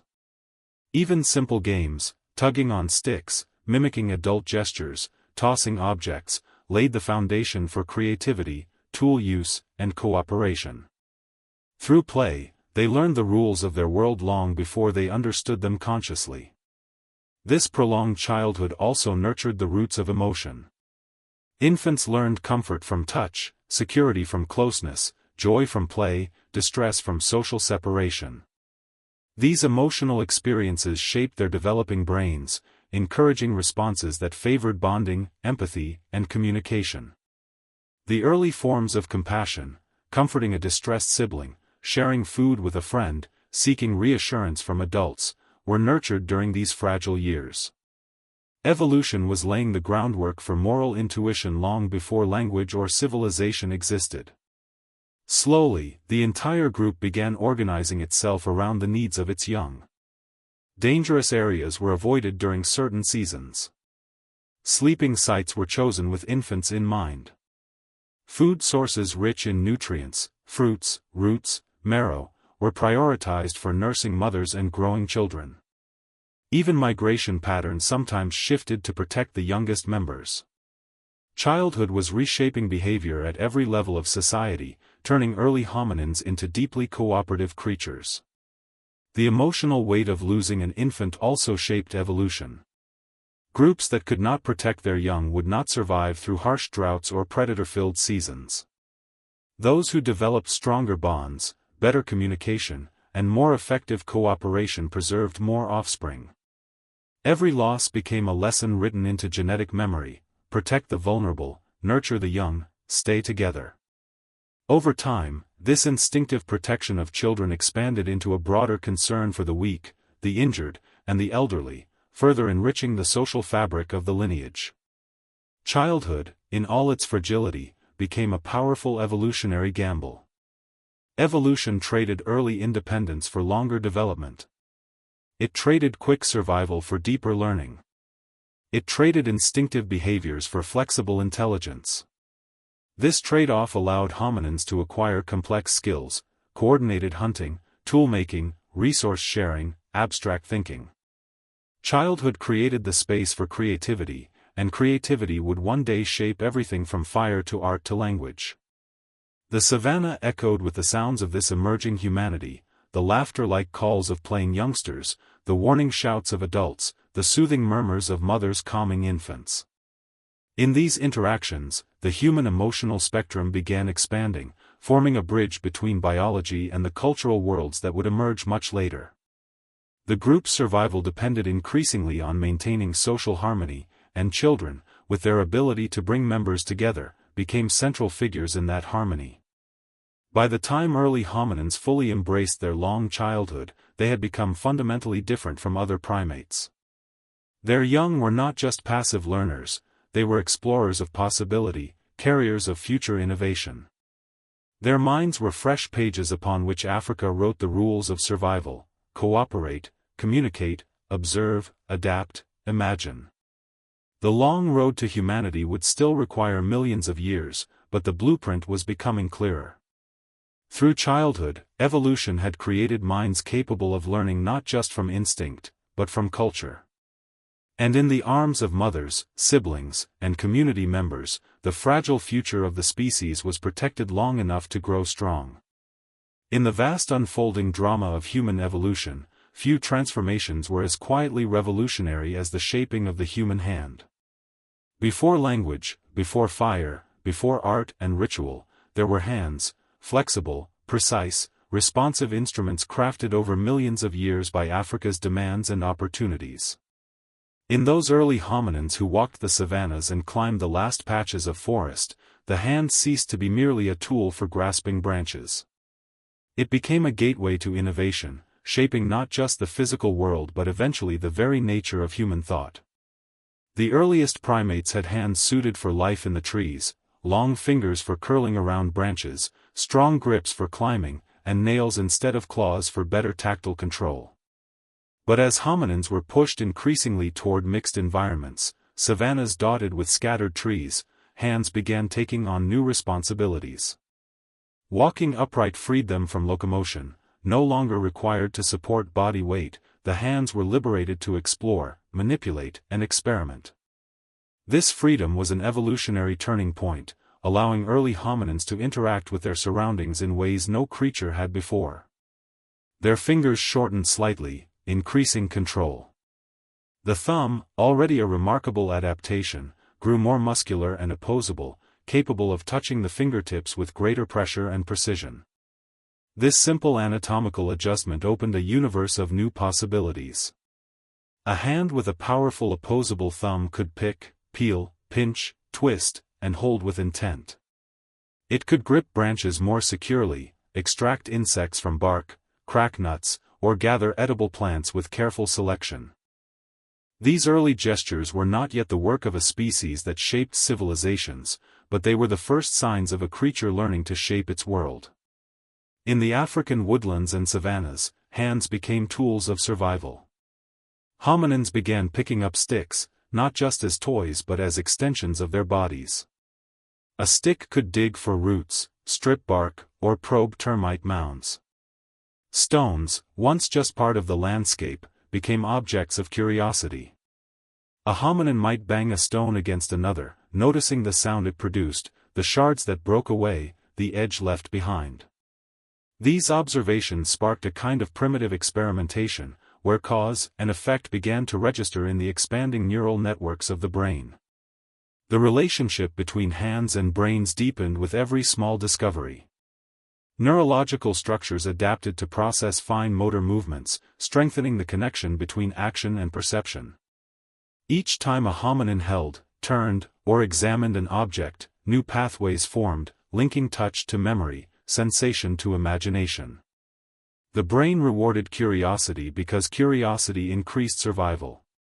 This feedback loop became one of evolution's most ambitious experiments, quietly preparing the foundation for tool use, creativity, and eventually culture. Even social interactions began incorporating the expressive power of hands. Gestures accompanied vocalizations, adding nuance to communication. A hand raised in warning, a gesture inviting grooming, a touch offering reassurance, these early forms of nonverbal language expanded emotional depth within groups. Infants learned to reach for safety, siblings grasped each other during play, adults pointed toward danger or opportunity. The hand became a bridge between individuals, strengthening social cohesion and enhancing collective survival. But hands did more than gesture, they learned to transform. As hominins encountered new obstacles, hard-shelled nuts, bones filled with marrow, hidden insects, or tough vegetation, they engaged their hands not merely to use objects but to alter them. A stone smashed against another might accidentally produce a sharp edge. In that moment, a revelation unfolded: the world did not need to be accepted as it was. It could be reshaped. The first stone flakes were not crafted with intention, but once created, they offered immediate practical value. A sharper edge could slice meat, cut plants, or scrape bark. These accidental tools were the beginning of a cognitive revolution. The hand became a storyteller of evolution's ambitions. It carried infants, held food, cracked bones, dug through soil, slapped mud from limbs, pointed the way, built shelters, and defended against predators. Every action refined coordination and strengthened the brain-hand connection. Nature was teaching hominins that survival did not depend solely on physical strength or speed, but on manipulation, on the ability to change one's environment through ingenuity. And so, the world began responding to these early gestures of intelligence. Bones split open revealed rich marrow, feeding brains hungry for nutrients. Plants harvested with precision offered new sources of energy. Termites extracted with twigs provided protein during scarce seasons. These small changes influenced diet, which influenced brain growth, which influenced behavior, creating a cycle of evolutionary reinforcement.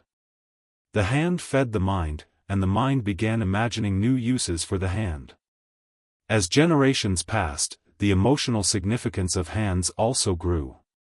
A mother holding her child became a symbol of safety. Group members greeting each other with gentle touches strengthened trust. Hands comforting the injured or grooming companions deepened social bonds. Through these simple gestures, early hominins cultivated empathy, cooperation, and the earliest roots of compassion. The hand, initially a tool for climbing, became a tool for connection. The savanna landscapes of Africa demanded innovation. Predators were faster, larger, and more powerful than hominins. But with hands that could shape objects, hominins gained a subtle advantage, not by outmuscling their enemies, but by outthinking them. A stone in the hand became a deterrent. A sharpened stick became a weapon. A shaped tool became a means of accessing food unavailable to others. Each innovation, no matter how small, expanded the realm of what hominins could achieve. Slowly, the environment became something live and interactive, no longer just a backdrop for survival but a playground for invention. Hominins began seeing possibilities in the natural world, a river not just as a barrier but a source of fish, a fallen log not just as an obstacle but as a tool or shelter, a rock not only as part of the ground but as something that could be transformed into a tool with purpose. This shift in perception marked the beginning of human imagination. The hands that shaped early tools also shaped early cooperation. Working together to build shelters, gather food, or defend territory required coordination and communication. Hands signaled intentions, passed objects, and supported shared tasks. The more complex the tasks became, the greater the need for trust, understanding, and emotional intelligence. Evolution was quietly weaving physical skill with cognitive and social capacities, forming the triad that would one day define human civilization. By the time early hominins mastered even the simplest tools, the trajectory of their species had changed forever. Their hands had become instruments of possibility. The world was no longer fixed, it could be carved, cracked, lifted, molded. In the delicate grip of their fingers lay the potential for art, technology, shelter, and storytelling. The blueprint of humanity had gained another crucial piece. The journey toward becoming fully human was still long, but the hands that once clung to branches were now beginning to sculpt reality itself. And with each new discovery, these early hominins stepped further into a future that their ancestors could never have imagined. Long before humans carved symbols, tamed fire, or shaped stone into meaning, evolution was working on a transformation far more ambitious than any physical adaptation. Hidden within the skulls of early hominins, a miracle was unfolding, a brain growing larger, hungrier, more complex, and more capable than anything the natural world had seen before. It wasn't a sudden leap. It was a slow-burning revolution, one measured not in years but in millions of generations, shaped by Africa's relentless cycles of scarcity, danger, and opportunity. This was the era when the human mind began to awaken. The early hominin brain was already unique among primates, but climate chaos and shifting landscapes pushed it to expand further. As forests thinned and savannas spread, survival demanded more than instinct. It demanded planning. It demanded memory. It demanded innovation. And evolution responded by granting hominins a brain that grew not just in size, but in capacity for imagination, cooperation, strategy, and empathy. No other creature on Earth carried such an experimental organ. But this growth came with a cost, one so steep that it reshaped nearly every aspect of hominin life. A larger brain required enormous energy. Even in modern humans, the brain makes up only 2% of body mass yet consumes about 20% of the body's total energy. For early hominins, this was an evolutionary gamble of terrifying magnitude. To support a growing brain, they needed richer diets, marrow from bones, fatty meats, nutrient-dense plants. Their hands, tools, and social coordination became essential not only for hunting or scavenging but for keeping that expanding organ alive. Every calorie mattered. As the brain grew, the structure of the skull changed to accommodate it. The cranium became rounder, the forehead more pronounced. Neural pathways multiplied, forming intricate networks that allowed for advanced sensory processing and emotional depth. Hominins could now remember not only danger but also opportunity. They recognized patterns, seasonal changes, migration routes, fruiting cycles. They understood the difference between a predator's call and a harmless rustle in the grass. Their awareness deepened, turning the world into a field of meaning rather than mere stimuli. Group life became increasingly complex as the brain expanded. Social interactions demanded understanding, prediction, and emotional intelligence. A hominin needed to recognize allies, avoid conflict with dominant individuals, comfort offspring, and sense the intentions of others. These skills required neural sophistication. With each interaction, the brain refined its capacity for empathy, communication, and cooperation. Evolution was sculpting the emotional palette of humanity: fear, affection, jealousy, compassion, curiosity, emotions that would one day become central to culture and morality. But brain growth was not only about survival and emotion. It opened the door to abstract thinking. Early hominins began imagining outcomes before they happened, weighing possibilities, and making choices based on more than instinct. When a group approached a river, they no longer simply crossed out of necessity. They calculated the safest point to ford, anticipated changing currents, and watched for predators hidden beneath the surface. This ability to think ahead, to foresee consequences, marked a crucial shift toward human intelligence. Memory expanded in tandem. The ability to store information across years or seasons allowed hominins to track the movement of herds, recall locations of water sources, and pass survival knowledge to younger generations. This transfer of information through teaching or imitation extended the reach of evolution itself. Instead of relying solely on genetic inheritance, hominins began relying on cultural inheritance, a form of learning that shaped behavior far more rapidly. With a growing brain came curiosity, a quality that had profound evolutionary consequences. Curiosity pushed young hominins to explore, experiment, observe, and take risks. They watched how fire behaved when lightning struck a dry tree. They examined how bones shattered under pressure. They mimicked the movements of animals, learning their patterns and weaknesses. Curiosity fueled innovation, and innovation fed back into brain development.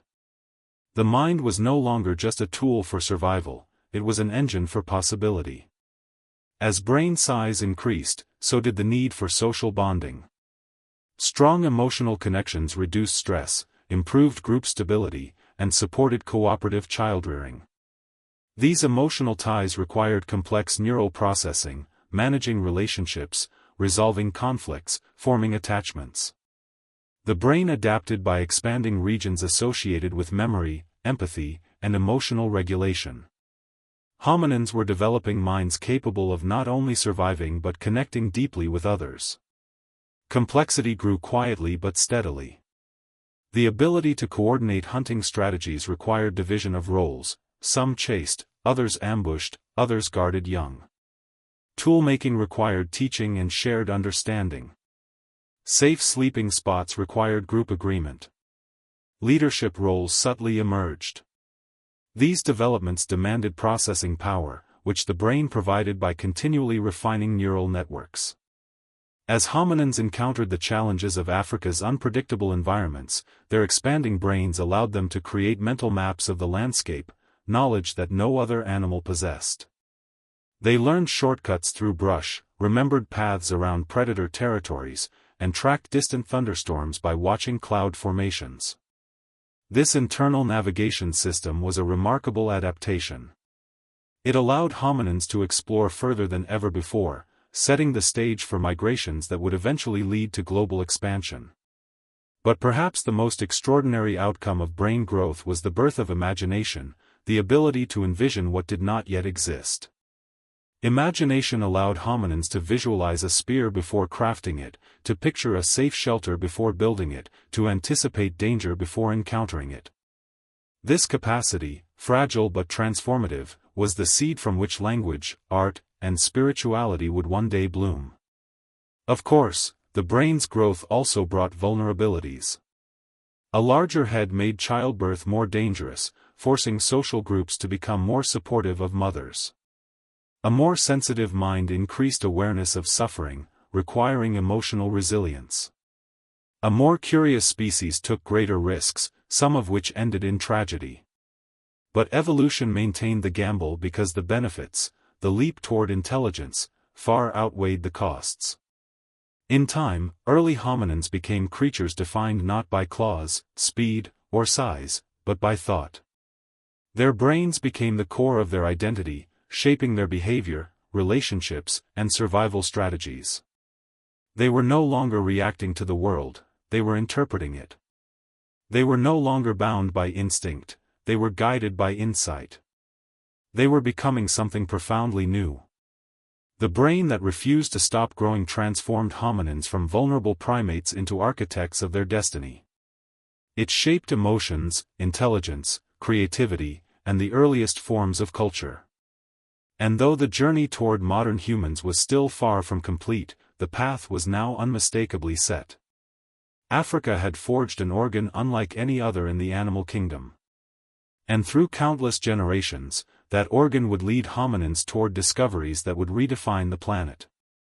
Night on the ancient African plains was a world transformed. When the sun slipped beneath the horizon and the last colors bled from the sky, darkness rose like a living presence, thick, vast, and filled with unseen dangers. For early hominins, dusk was not a gentle transition but a warning. Shadows lengthened into threats. The wind carried sounds from predators awakening for the hunt. The distant roar of lions or the soft crackle of grass beneath a prowling cat's paws sent shivers through entire groups. Fear ruled the night, shaping instincts, behavior, and eventually the evolution of the human mind. For millions of years, the darkness belonged to Africa's predators. Lions, hyenas, leopards, saber-toothed cats, and packs of ancient canids moved through the night with silent confidence. Their eyes caught every flicker of light, their noses traced every scent. Early hominins, with far poorer night vision and slower movement, were painfully aware of their vulnerability. Each evening was a test. Groups gathered closely, huddling among trees or rocky outcrops, pressing bodies together for warmth and reassurance. Fear became a shared experience, the emotion that unified them long before language could express it. Yet fear alone did something remarkable, it deepened social bonds. When night came, the group became a single organism, alert, listening, breathing together. Mothers held infants tightly. Juveniles pressed against elders. Every creak of a branch or rustle of grass sharpened attention. The night forced cooperation, vigilance, and trust. Without these, no early hominin could hope to survive until dawn. In this fragile darkness, the early architecture of human society began to crystallize. Sometimes the night brought calm, starlight shimmering across savannas, quiet breezes gliding through tall grasses, insects humming in rhythmic waves. But even in those moments, hominins understood the thin line between safety and danger. They learned to read the sounds of the night, the low rumbling growl that signaled a predator's approach, the sudden silence of insects that betrayed the presence of a stalking hunter, the rhythmic footsteps of grazing herd animals moving in the distance. These lessons carved themselves into neural pathways, shaping instincts that humans still carry today, the irrational fear of darkness, the heightened alertness at night, the comfort found in companionship under threat. For ages, the night remained an uncontested kingdom of predators, until something extraordinary happened. In their encounters with nature's chaos, early hominins discovered fire. It was not yet controlled, not fully understood, but observed with awe and fear. Lightning strikes ignited dry brush, sending flames rushing across the land in bright, terrifying waves. Forest floors burned, leaving behind blackened earth and smoky air. But when the flames receded, hominins approached cautiously, drawn by curiosity as much as fear. At first, they only observed. Fire was a force beyond their control, dangerous, unpredictable, mesmerizing. But they noticed something: predators avoided burned areas. The glow of embers deterred hungry eyes. Charred wood gave off heat long after the flames died.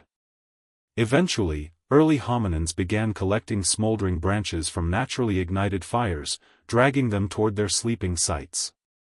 It was not mastery yet, only opportunism, but it was enough to shift the balance of power. The first nights with firelight were unlike anything previous generations had known. The warm glow pushed back the darkness, turning the terrifying void into a circle of safety. Shadows danced on the ground and on the faces of those gathered around the flames. The smell of smoke became a comfort, a sign that predators would keep their distance. For the first time, night offered not just survival but peace.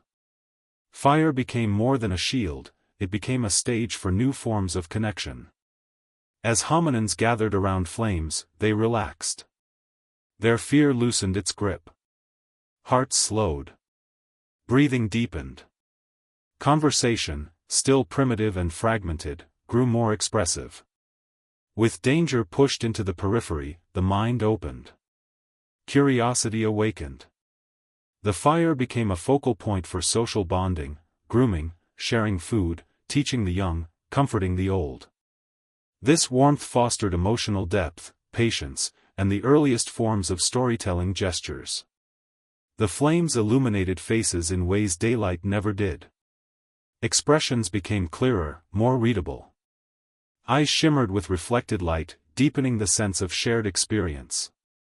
This visibility enhanced communication, strengthening the neural foundations for empathy, interpretation, and trust. Humans were learning to look at each other not just as group members but as individuals with unique roles and emotions. Gradually, fire transformed from a borrowed force of nature to a tool hominins protected intentionally. They guarded embers through the night, ensuring flames could be coaxed back to life at dawn. They learned how to feed fire the right materials to keep it burning. This early stewardship marked a profound cognitive leap. Fire required planning, patience, and foresight. It demanded responsibility. And in nurturing fire, hominins nurtured their growing intelligence. The nights became longer gatherings of meaning. Stories, simple at first, began forming, not as spoken language but as sequences of gestures, expressions, and vocal rhythms. A hominin reenacting a day's hunt could communicate danger, opportunity, or advice through performance. Children watched with wide eyes, learning lessons that instincts alone could not teach. Fire extended daylight into nighttime, doubling the hours available for teaching, learning, and social bonding. Fear still existed, but now it was tempered by hope. Predators prowled the edges of firelight, their eyes glowing in the night, but they rarely stepped closer. The fire created a boundary between chaos and order. Within that boundary, hominins began imagining possibilities beyond immediate survival. Fire also transformed diet.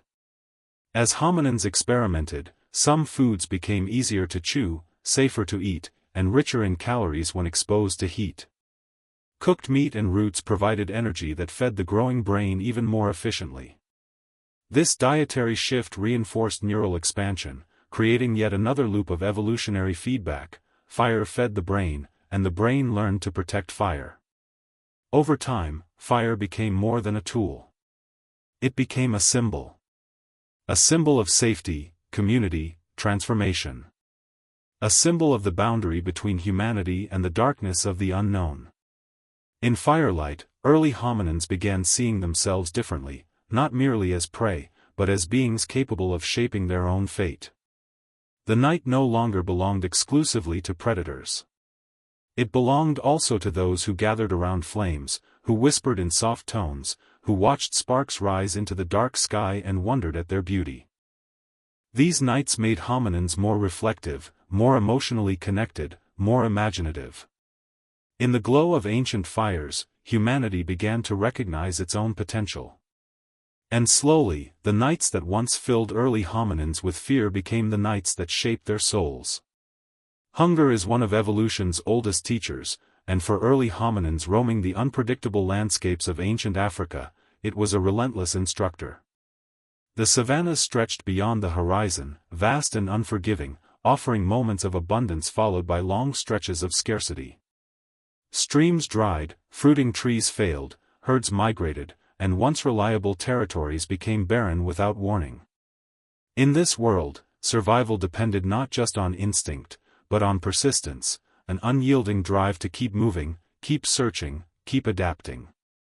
Hunger sharpened minds, strengthened bodies, and taught early hominins lessons that would ultimately shape the human spirit. At first, hominins were scavengers more than hunters. They followed the trails of large predators, watching from a distance as lions or saber-toothed cats brought down enormous herbivores. They waited until the predators finished eating or left temporarily to drink. Then, cautiously, they approached. Their hearts pounded as vultures circled above, signaling opportunity. With sharp stone flakes crafted through simple strikes, they cut into carcasses, extracting the rich marrow hidden in bones, a nutrient treasure no other scavenger could easily access. This act alone was revolutionary. Marrow, dense in fat and energy, fed their expanding brains and fueled their evolution. But scavenging was dangerous. Predators returned quickly. Hyenas competed fiercely. The window of safety was small, and hominins needed coordination and courage to seize it. Working together, they formed protective circles, watching all directions as others extracted food. The success of these early scavenging attempts strengthened group cohesion, sharpened communication, and deepened trust. Hunger was not just shaping their diet, it was shaping their society. Over generations, however, hominins began shifting from opportunistic scavengers to active hunters. Their bodies were evolving for endurance, long legs, springy arches in the feet, sweat glands that cooled their bodies even under intense heat, and a breathing rhythm that allowed long-distance travel. Unlike predators that relied on sudden bursts of speed, hominins mastered persistence hunting, an extraordinary technique that few animals on Earth could rival. Persistence hunting was simple in concept but brutal in execution. A group of hominins would identify a large animal, often antelope, zebra, or wildebeest, and begin to follow it. Not sprinting, but jogging. Their pace was steady, deliberate, and sustainable. Under the scorching African sun, the animal would gallop, outrunning them easily, at first. But every gallop raised its body temperature. Every pause to cool down was interrupted by hominins appearing again on the horizon. The chase continued for hours. Hominins communicated through gestures and calls, coordinating direction and preventing the animal from disappearing into thick brush. As the sun climbed higher, the pursued animal grew exhausted. Predators lacked the ability to sweat efficiently, they overheated quickly. Humans, however, evolved to shed heat through evaporative cooling, allowing them to keep moving while the prey neared collapse. Eventually, the animal slowed to a walk, disoriented, panting heavily. Finally, it collapsed, overwhelmed by heat and fatigue. The hunters approached, cautious but victorious. Their persistence had earned them a feast. This strategy required intelligence, cooperation, and endurance, traits that would later define the human species. It demanded reading tracks, understanding animal behavior, predicting movement, planning routes, and communicating constantly within the group. These hunts were not mere physical challenges, they were cognitive tests that strengthened the brain's capacity for foresight and teamwork. But even smaller-scale hunts taught valuable lessons. Groups learned to corner smaller animals, flush them from hiding spots, or trap them using coordinated movements.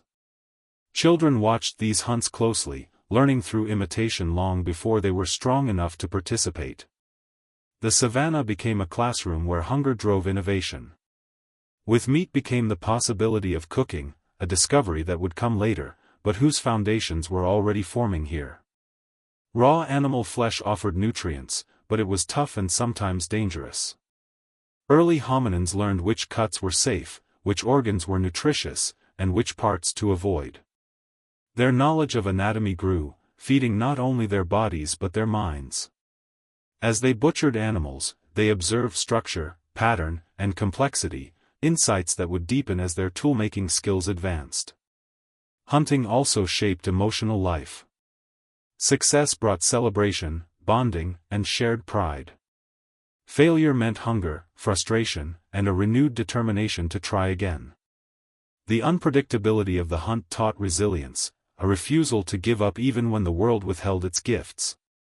This resilience would later become a defining feature of human culture, the ability to persevere through harsh conditions, to hope even when resources were scarce. Group roles formed naturally. Some hominins were fast runners, skilled at tracking fresh prints in the dust. Others had sharp eyes for distant movement. Some were strategists, guiding the group toward terrain that favored their endurance advantage. Elders shared knowledge of migration patterns, weather signs, and the behavior of specific herds. Children gathered smaller prey like lizards, insects, or birds, contributing to the group in small but meaningful ways. Everyone had a place in the hunt, reinforcing the social fabric of early hominin life. Night after a successful hunt was a scene of unity. Firelight illuminated smiling faces. Meat roasted slowly, its aroma drifting into the darkness. Conversations, simple but meaningful, flowed between group members. They relived the chase, celebrated bravery, and comforted those who had stumbled or been frightened. These gatherings strengthened emotional bonds and established traditions that would echo through human history. Persistence hunting, scavenging, and cooperative foraging did more than feed the body. They fed the brain, the heart, and the emerging sense of us. They taught hominins to endure hardships collectively rather than individually.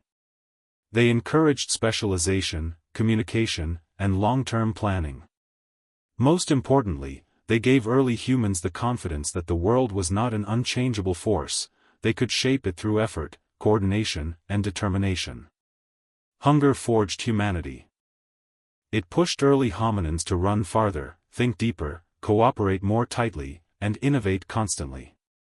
It forced them to redefine their relationship with the environment, transforming the savanna from a place of survival into a place of opportunity.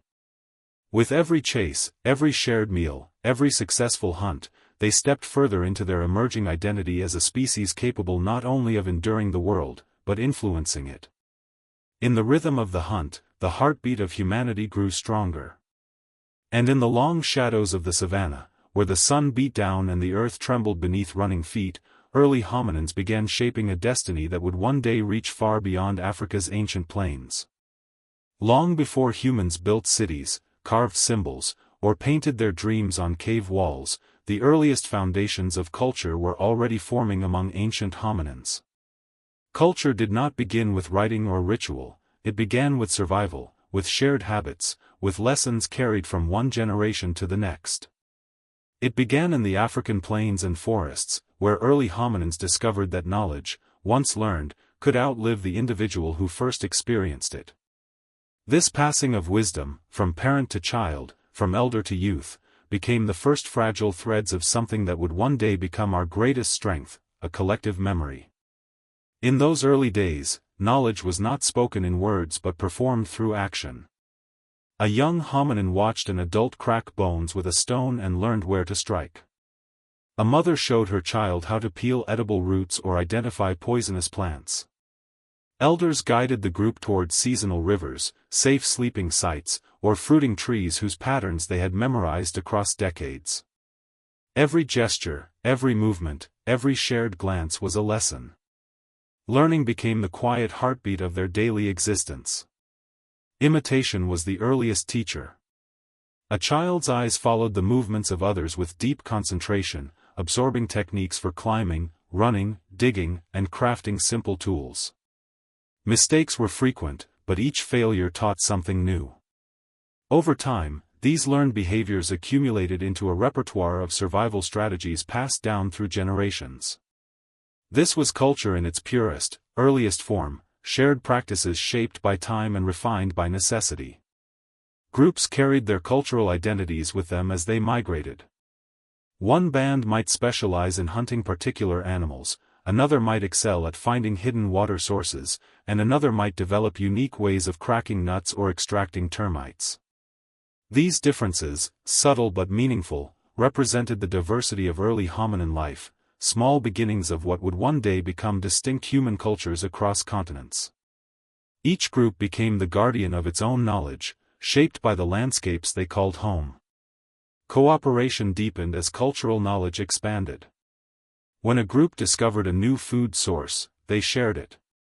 When someone learned a safer route across a predator-filled region, that information strengthened the entire community. Knowledge was no longer individual, it was communal. The group that remembered the most, learned the fastest, and adapted the quickest had the greatest chance of surviving Africa's unpredictable environment. Evolution began rewarding not just physical traits but shared intelligence. This early culture also shaped emotional life. Teaching created bonds between adults and children, building trust and affection. Shared experiences during hunts or migrations fostered unity and loyalty. When a group survived a storm or escaped predators together, the moment became a shared story, something remembered, referenced, and passed down. Even without spoken language, early hominins were learning to build a sense of we, a collective identity stronger than any individual. Vocal communication grew richer as culture expanded. Calls became more nuanced, gestures more expressive. A hominin could warn others of danger, indicate the direction of food, or summon group members through a specific sound. These early proto-languages were not complex, but they carried meaning shaped by the group's shared experiences. Over time, certain gestures, sounds, and expressions became standardized, cultural codes that strengthened the group's ability to coordinate and survive. The role of elders grew in importance. Those who had lived long enough to witness multiple cycles of drought, migration, or predator behavior held critical knowledge. They became walking libraries of survival strategies. Their memories revealed when certain trees bore fruit, which watering holes dried first during droughts, where predators tended to stalk during the rainy season. Protecting the elders meant protecting the wisdom of the community. Their stories, told through gestures, demonstrations, and emotional cues, became early forms of oral tradition. Firelight amplified the spread of culture. As groups gathered around flames at night, new opportunities for teaching and learning emerged. Children watched tool-making demonstrations. Adults reenacted the day's events, communicating strategies or reinforcing lessons. The fire turned nighttime into a classroom and gave the mind room to stretch beyond immediate survival.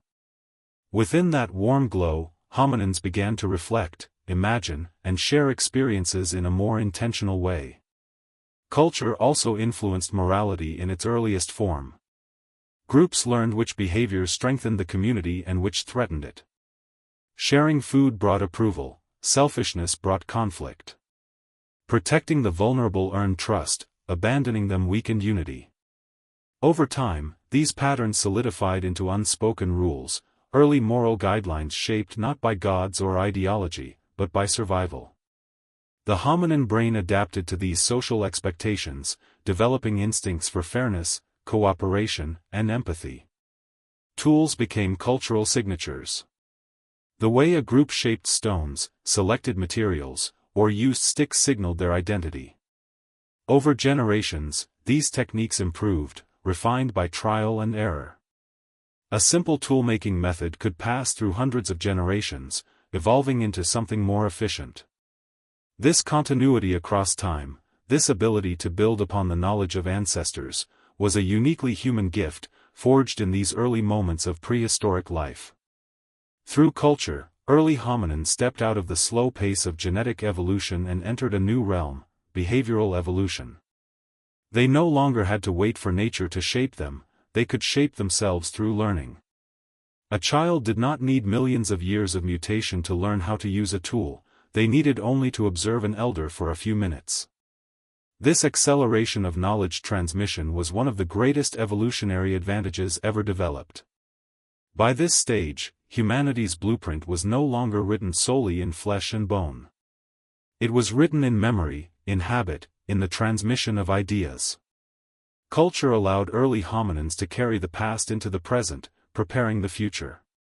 It allowed wisdom to accumulate, shaping not only how they survived but how they understood their world. The first culture was simple, fragile, and unrecorded, but it set the stage for everything humanity would one day become.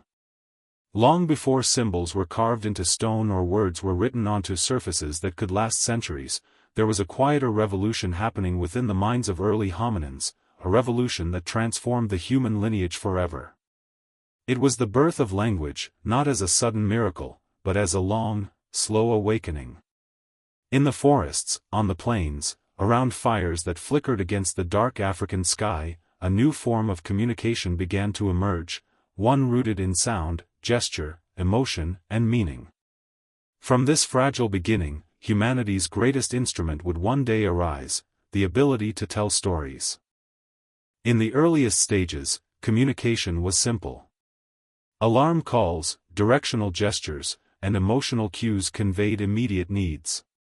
A raised arm warned of danger. A soft sound reassured an infant. A rhythmic call indicated food nearby. But as hominin groups became more cooperative, more strategic, and more dependent on social bonds, these primitive signals were no longer enough. The brain, expanding with every generation, demanded new ways to express increasingly complex thoughts, feelings, and intentions. The dawn of language began with the deepening of vocal range. Early hominins developed greater control over the mouth, tongue, lips, and diaphragm, allowing them to produce a broader variety of sounds. Different pitches and tones carried different meanings. Soft hums soothed. Sharp calls alerted.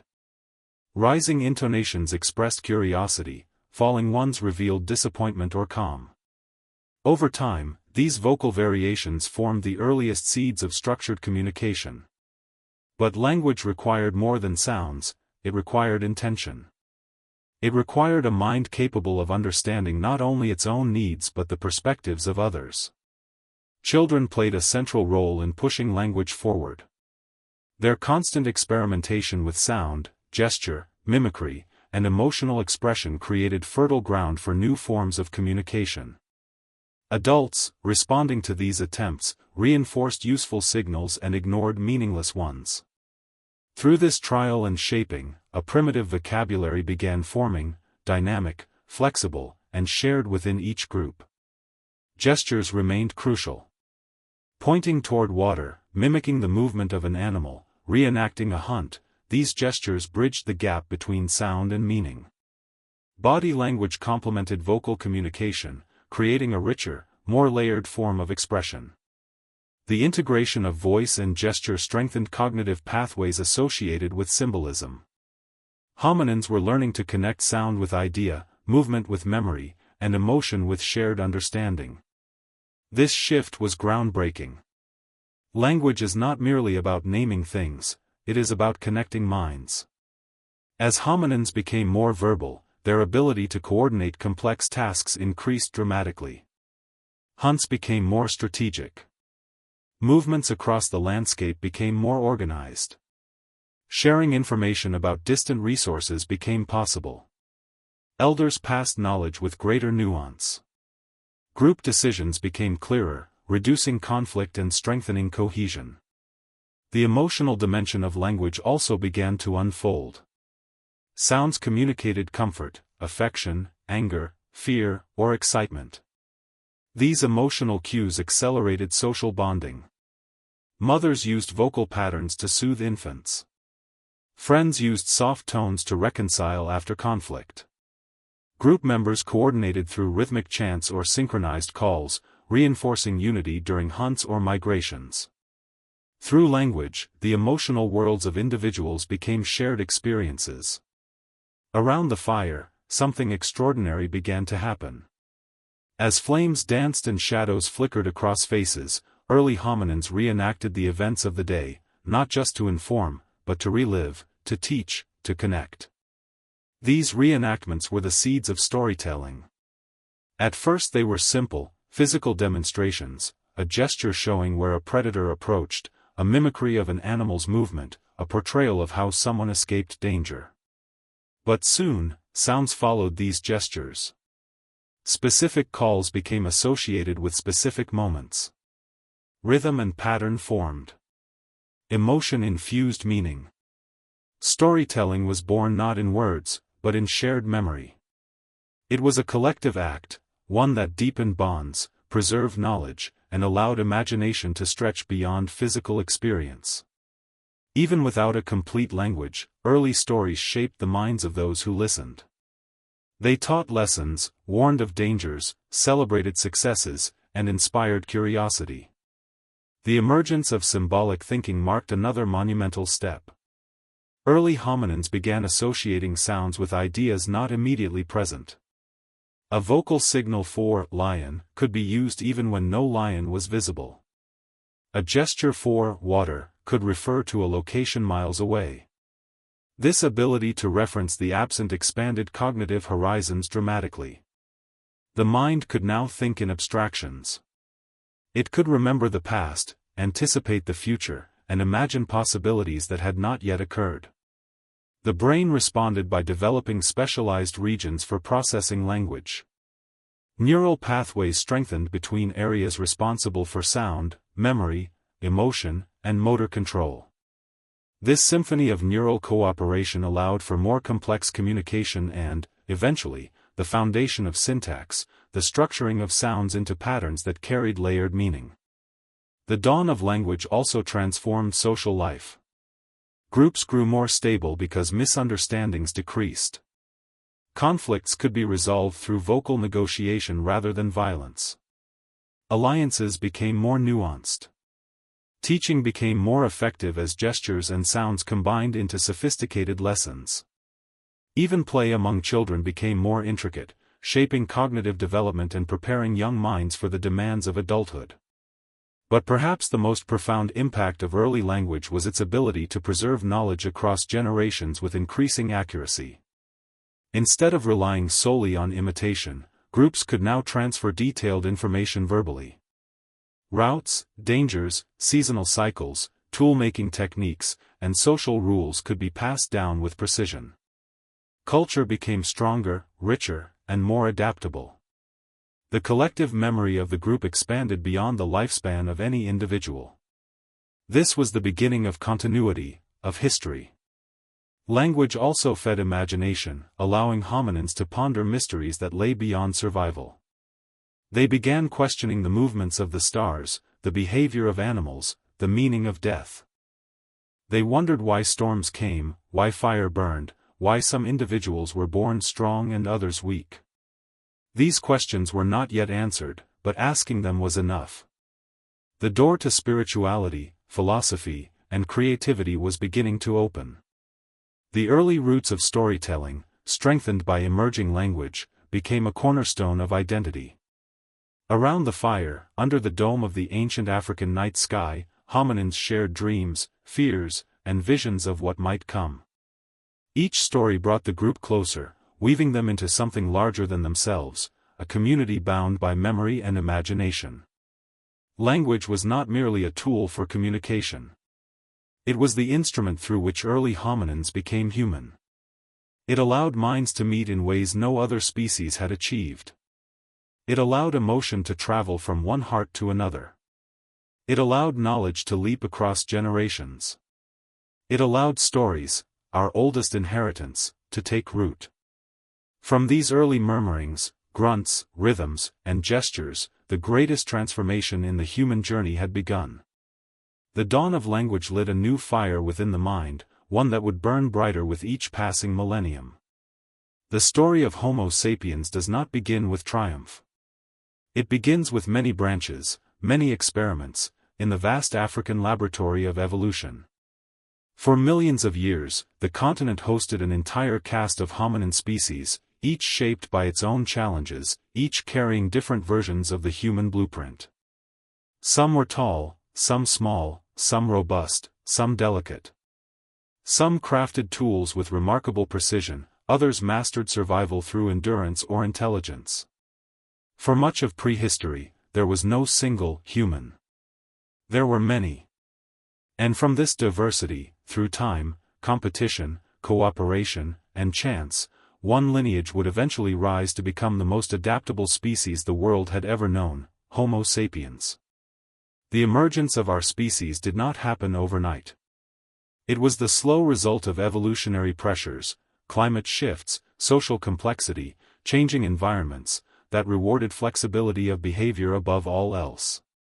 Around 300,000 years ago, in the heart of Africa, the earliest Homo sapiens appeared. Their skulls, unlike those of earlier hominins, showed a rounder shape, a high forehead, and expanded brain regions associated with reasoning, imagination, and complex social interaction. Their bodies were agile, built for both endurance and versatility. They could travel long distances, climb, run, forage, and adapt to drastically different landscapes. But physical form was only the beginning. What truly set these early humans apart was their mind. They developed an ability to process information, to plan, to innovate, and to reflect. They lived within intricate social groups that demanded emotional intelligence and cooperation. They built upon the cultural traditions inherited from earlier hominins, tool-making, fire use, food sharing, but took these foundations and expanded them with unprecedented creativity. The human story was no longer just about survival, it was about understanding, adapting, and imagining. Around them, other hominin species still flourished. Homo naledi, with its mix of primitive and modern traits, inhabited parts of southern Africa. Homo heidelbergensis, a powerful hunter, roamed across forest edges and savannas. Robust Australopiths grazed in open landscapes, their jaws adapted to tough vegetation. Later, our close cousins, the Neanderthals and Denisovans, thrived in Eurasia. For a time, Earth hosted many versions of humanity. But in Africa, something unusual was unfolding, a lineage that seemed able to thrive not by specialization, but by versatility. The world around these early Homo sapiens was volatile. Climate cycles swung dramatically, turning forests into savannas and grasslands into deserts. Water sources shifted. Animal populations migrated unpredictably. In these unstable environments, specialization could become a trap. A species adapted too narrowly might flourish briefly but perish when conditions changed. Homo sapiens, however, embraced change as a way of life. They invented new tools with astonishing speed, blades, points, and scrapers unlike anything produced before. They used bone and antler to create finer instruments. They developed clothing from animal hides, adapting to colder nights and harsher winds. Their strategies shifted not just with generations, but with seasons. This adaptability became the defining trait of our species. Homo sapiens were generalists, able to eat a wide range of foods, survive in diverse climates, and adjust their behavior according to circumstance. Their diets varied widely depending on region. Coastal humans gathered shellfish and fish, inland groups hunted large herbivores or tracked migratory animals, forest dwellers collected fruits, nuts, and medicinal plants. This dietary flexibility served as an evolutionary safety net. If one resource failed, another could replace it. Social life grew more complex.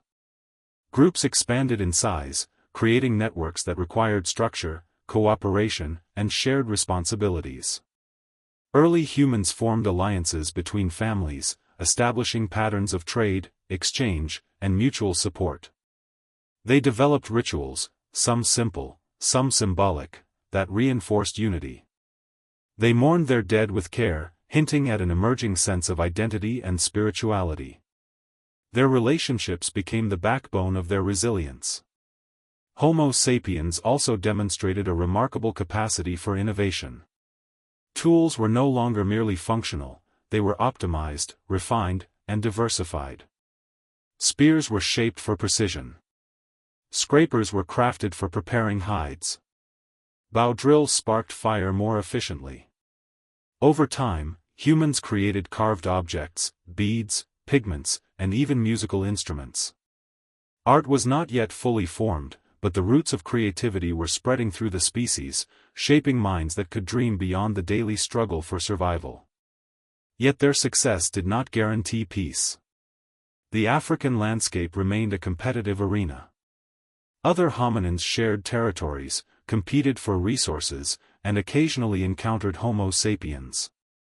These interactions may have included cooperation, conflict, and even genetic exchange. Humanity's rise was not a solitary ascent but part of a larger tapestry of interactions with other human species. Still, the advantages of Homo sapiens became more apparent with each passing millennium.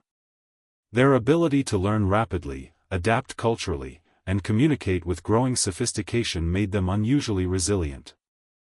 Where other hominins relied on instinct or tradition, Homo sapiens relied on innovation. They did not simply inherit knowledge, they reinvented it. They created new social structures, new tools, new ways of navigating the world.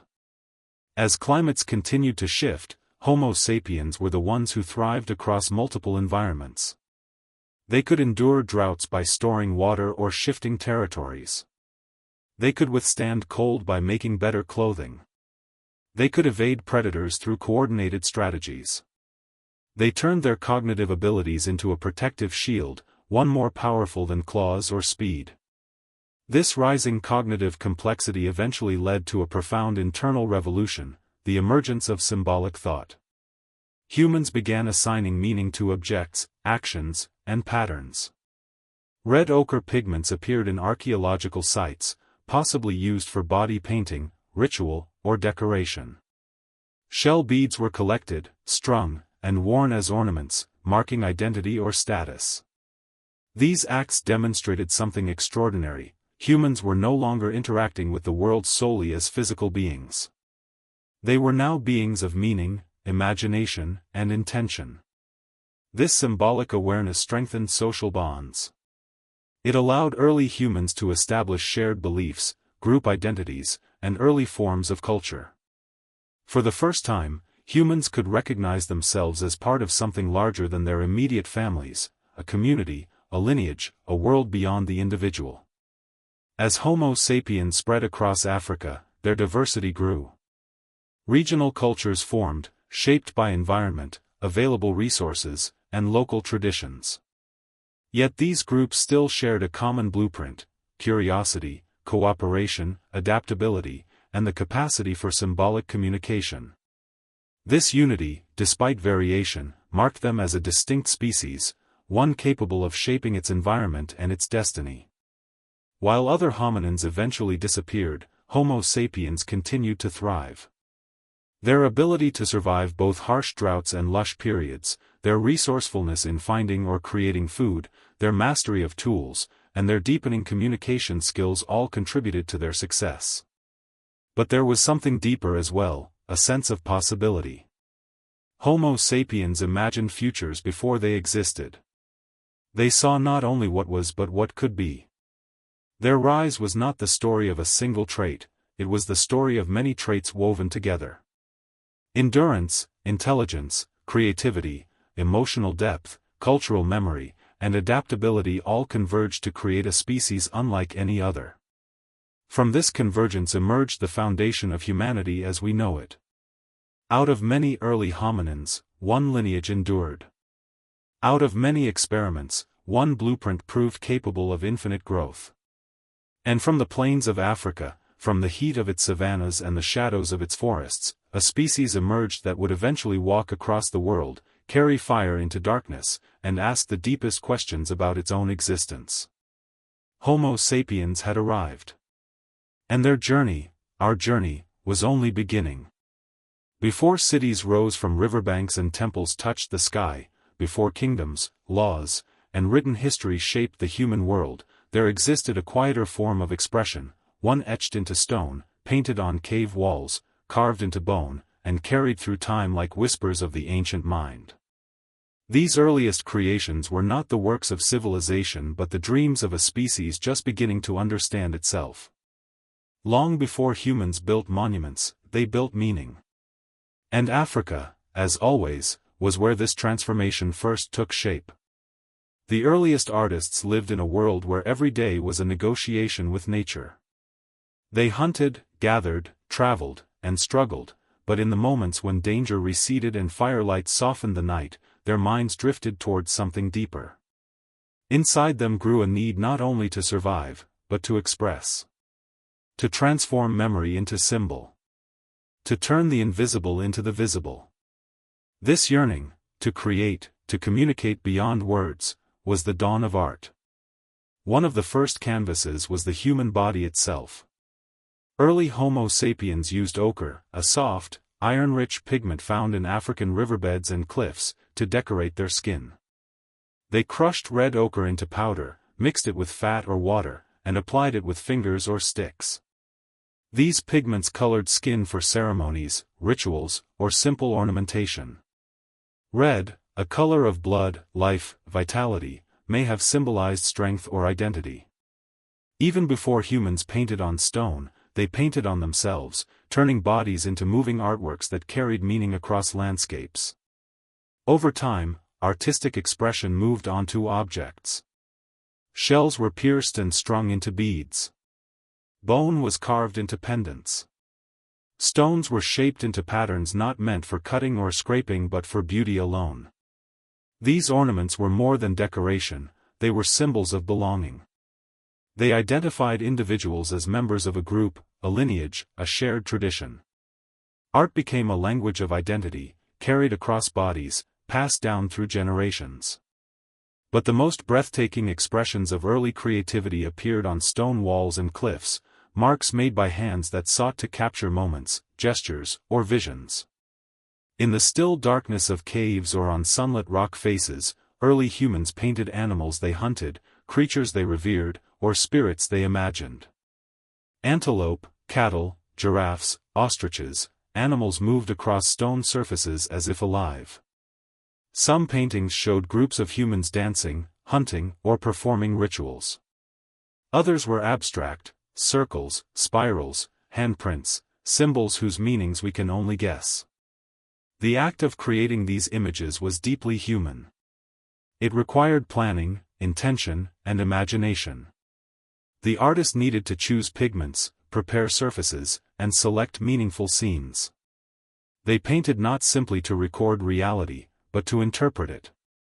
Art became a bridge between the visible world and the internal world, between experience and emotion. A handprint left on a cave wall is one of the most haunting symbols of early humanity. To place a hand against stone and blow pigment around it was to declare, "I was here. I existed. My life mattered." These prints, some tens of thousands of years old, still echo with that ancient message.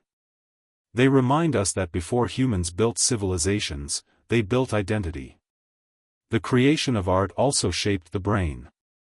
Artistic expression required memory, attention to detail, motor coordination, and conceptual thinking. It demanded the ability to imagine something not yet real and bring it into existence. Each artistic act strengthened neural pathways associated with creativity, symbolism, and emotional depth. Art made the human mind more flexible, capable of abstract thought, metaphor, and early spirituality. Art also strengthened communities. Paintings and carvings often depicted shared experiences, successful hunts, migrations, rituals. When groups gathered around these artworks, they reflected on collective memories, teaching younger generations the skills and stories of their people. Art became a tool for instruction, unity, and cultural identity. It amplified the human ability to remember, share, and dream. Some images likely held spiritual significance. Perhaps early humans believed that painting an animal's image granted them power over it. Perhaps they painted scenes of ancestors or spirits to honor them, communicate with them, or seek guidance. These early symbols hinted at a growing awareness of forces beyond the physical world, forces of life, death, and meaning that the human mind struggled to understand. Through art, early humans began exploring questions without answers, creating the seeds of religion, myth, and philosophy. Even dance and movement were forms of art long before written language. Groups expressed emotion through rhythm, stomping feet into dust, clapping hands, chanting together as firelight flickered across their faces. These early performances strengthened group bonds and evoked emotions that connected individuals to something larger than themselves. Art was not just visual, it was sound, movement, ritual, and shared memory. The landscapes of Africa became galleries of early expression. Rock faces near ancient springs, caves carved by rivers, and cliffs overlooking savannas all carried the marks of human imagination. These places were not chosen randomly, they were sacred, meaningful, tied to migration routes, hunting grounds, or spiritual ceremonies. Art gave these locations a timeless significance. As art evolved, so did the human sense of self. To create an image was to step outside the flow of time and observe it. It required a mind capable of reflection. Through art, humans began telling stories not only of what happened but of what mattered. They began envisioning a past and imagining a future. They began dreaming. Art was humanity's first attempt to bring order to chaos, to find beauty in struggle, to carve meaning into the world. Before there were cities or kings or written histories, there were early humans kneeling beside stone walls, dipping fingers into ochre, and leaving behind traces of their inner worlds, traces that have survived longer than their bones. In these ancient marks, we glimpse the earliest sparks of what makes us human: creativity, symbolism, imagination, connection. These dreams painted on stone were the first expressions of a species learning to understand itself. And from these dreams, the journey toward civilization was quietly beginning.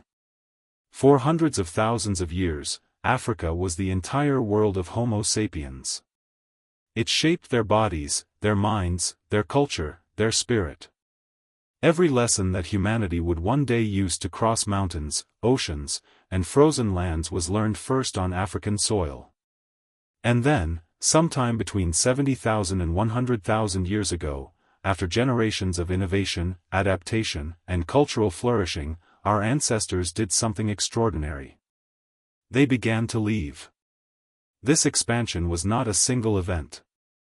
It was a wave, slow at first, then growing in strength, curiosity, and determination. Groups of Homo sapiens moved along coastlines, across savannas, through forests, and into new territories beyond the African continent. Some left in search of food or water. Others followed herds. Still others moved simply because humans are drawn to the horizon, compelled by a quiet but powerful instinct to discover what lies beyond. Africa had made them adaptable, resilient, and endlessly curious. And now, humanity was ready to carry these gifts across the world. The journey out of Africa likely began along coastlines. The eastern shores, shaped by ancient tides and rich with marine life, offered an abundance of resources. Shellfish, fish, seaweed, and coastal animals provided reliable food sources. Early humans learned to read the rhythms of tides, track changing seasons, and use simple tools for gathering food from shallow waters. These skills gave them confidence to explore further along the coast, following the shoreline like a guiding path into new lands. Some groups traveled across the Sinai Peninsula into the Levant. Others crossed the narrow Bab el-Mandeb Strait into the Arabian Peninsula. To them, these migrations were not epic journeys, they were gradual movements, one successful season leading to the next, one familiar shoreline stretching into an unfamiliar one. Over generations, these small steps pushed Homo sapiens far from their ancestral home. As they entered new territories, humans encountered climates and landscapes unlike anything they had known. Dense forests, freezing deserts, towering mountains, and vast grasslands awaited them. Yet everywhere they went, they adapted. In colder regions, they learned to make thicker clothing from animal hides. In forests, they refined their tracking skills to hunt smaller, agile prey. In open plains, they developed new spear designs and cooperative strategies for pursuing large animals. Their ability to innovate allowed them to thrive where earlier hominins had struggled or disappeared. Human migration was not just about movement, it was about transformation. Each new environment forced creativity. Each challenge sharpened skills. Each encounter with unfamiliar plants, animals, and climates added new layers to the growing tapestry of human culture. The world was no longer something to endure, it was something to understand, to adapt to, and eventually to shape. As humans moved across the Middle East and into Eurasia, they encountered other hominin species. Neanderthals lived in the western regions, adapted to cold climates with powerful bodies and impressive hunting skills. Denisovans inhabited eastern regions. Rather than replacing these relatives through conflict alone, Homo sapiens sometimes interbred with them.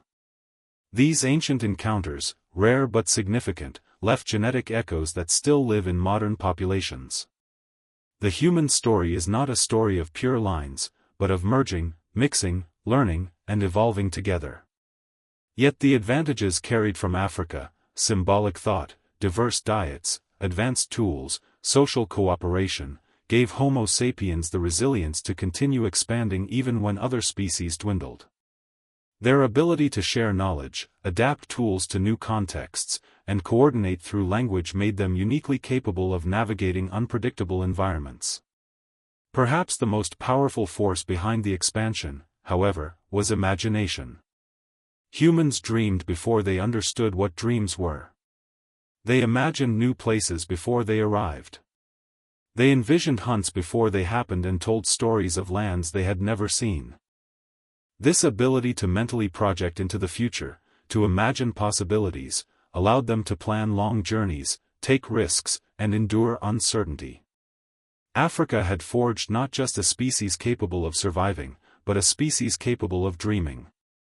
As humans traveled further, they developed new technologies that reflected their changing environments.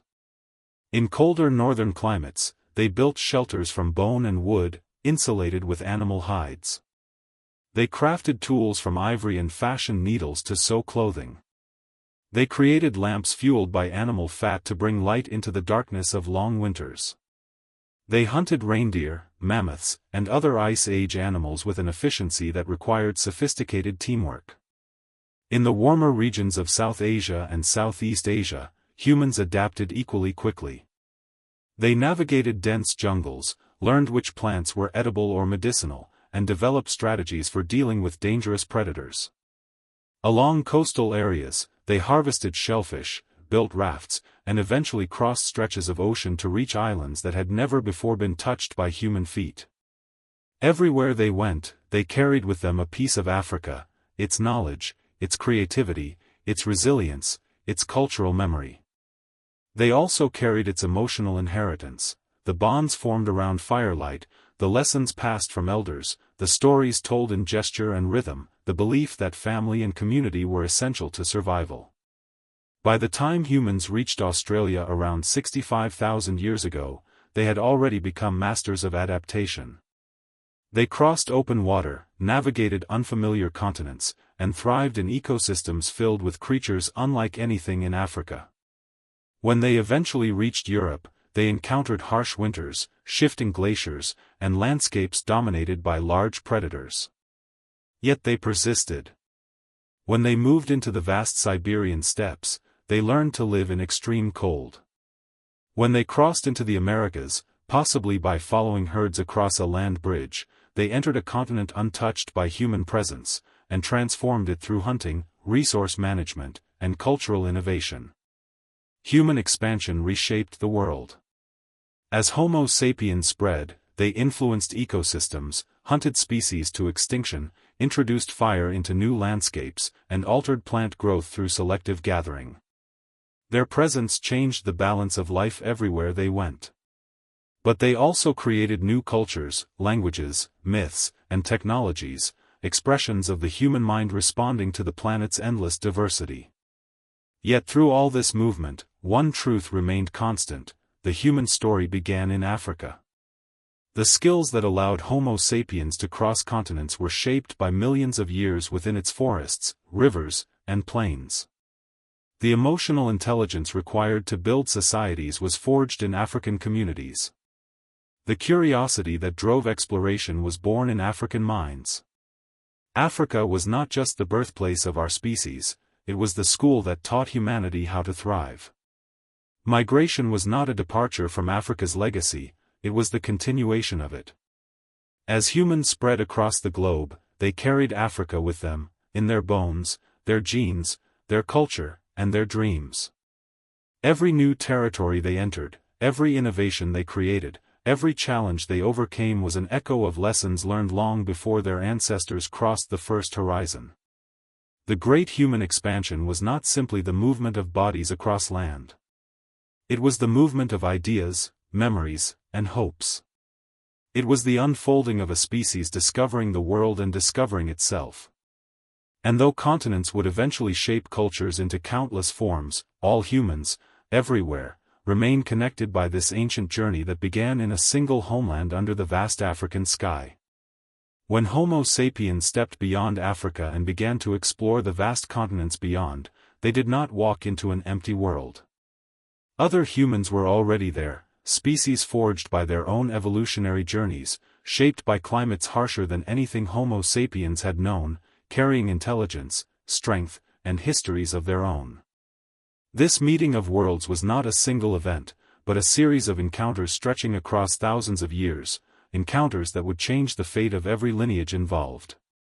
The first of these meetings likely occurred in the ancient landscapes of the Middle East, where Homo sapiens and Neanderthals crossed paths.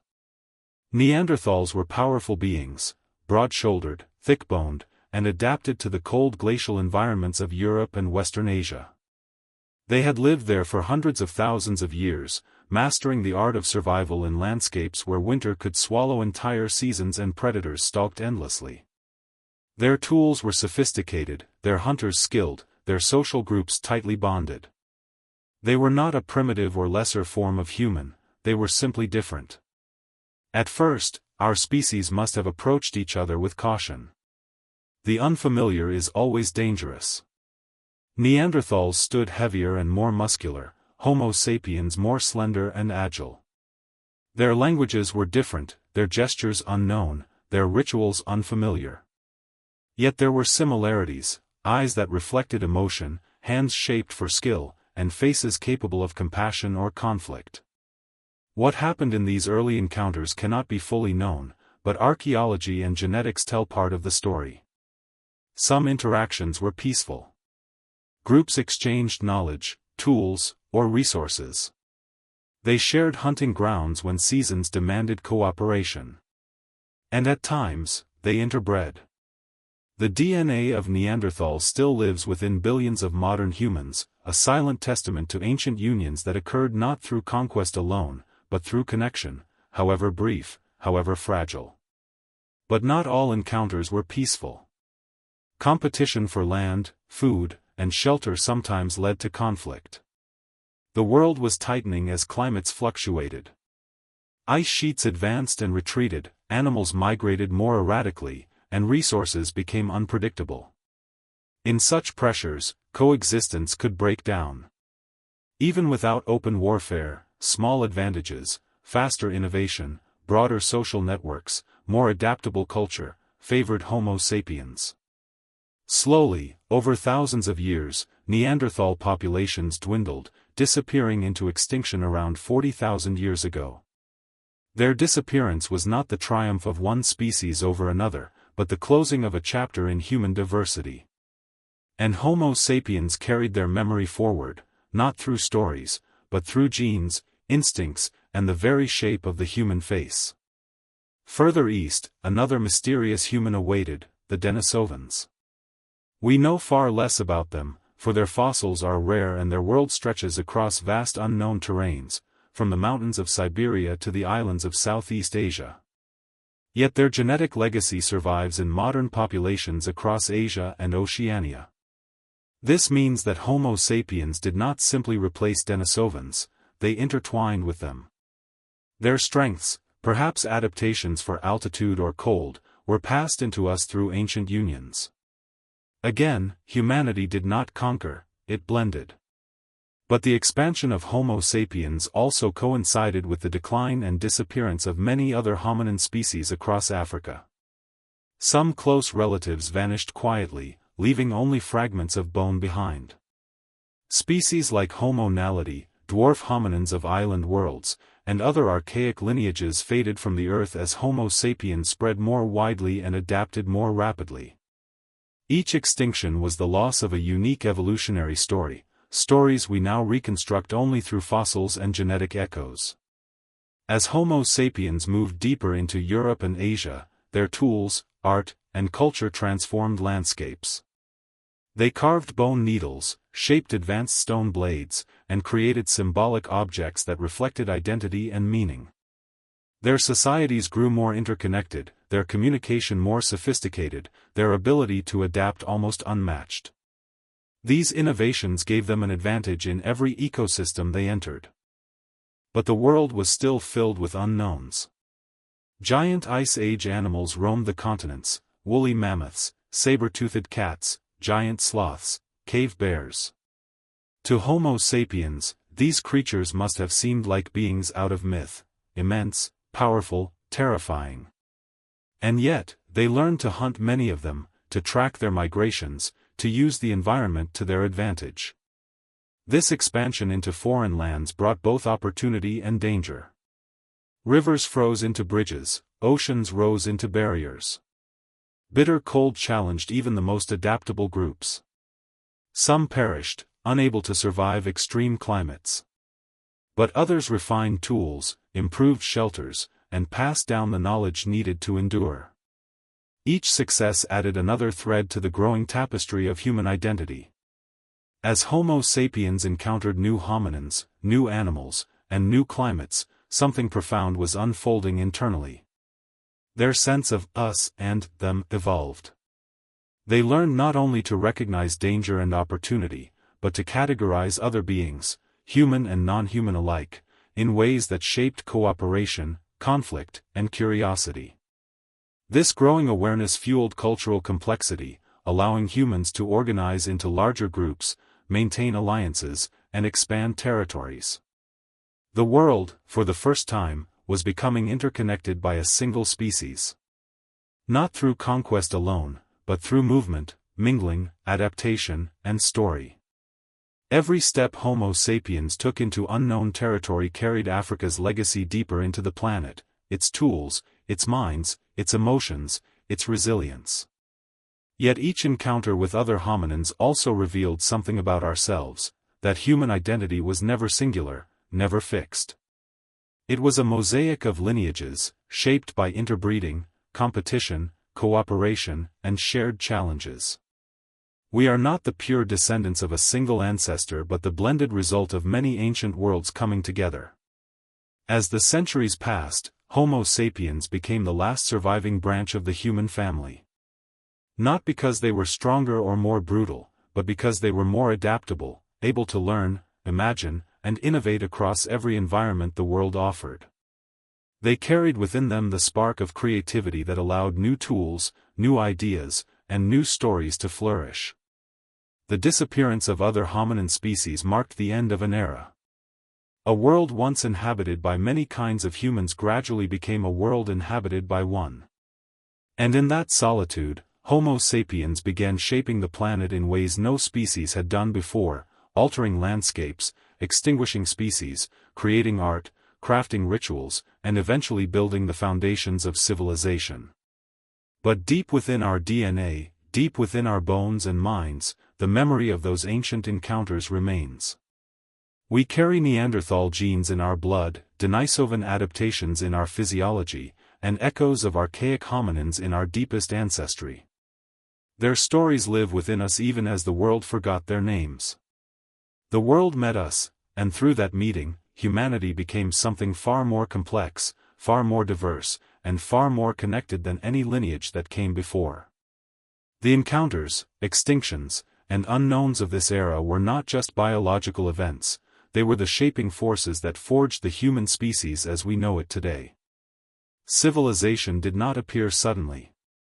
It was not born from the first city, the first monument, or the first written word. Long before agriculture, kingdoms, or empires, the foundations of civilization were already forming, in the bodies, minds, and cultures shaped by Africa over millions of years. Every wisdom humanity carries, every instinct to cooperate, create, communicate, or question, can be traced back to ancient landscapes where early humans took their first steps and built their first identities. Africa was not only the birthplace of Homo sapiens, it was the birthplace of civilization itself, in forms far older and deeper than stone or metal. Many of the traits that define human societies began as survival strategies in Africa's unpredictable environments. The need to cooperate against predators and hunger became the roots of social organization. Early humans learned to share food, guide their young, comfort their injured, and coordinate during hunts. These early acts of unity formed the template for families, communities, and eventually the large-scale societies that would dominate human history. Civilization, at its core, is cooperation made complex, and Africa was where cooperation began. Communication, too, grew in African soil. Long before humans carved symbols into clay or inked stories onto scrolls, they communicated through gestures, expressions, rhythms, and vocalizations. Language, in its earliest forms, grew beside fires in African nights, shaped by the need to coordinate hunts, teach survival skills, and share emotional bonds.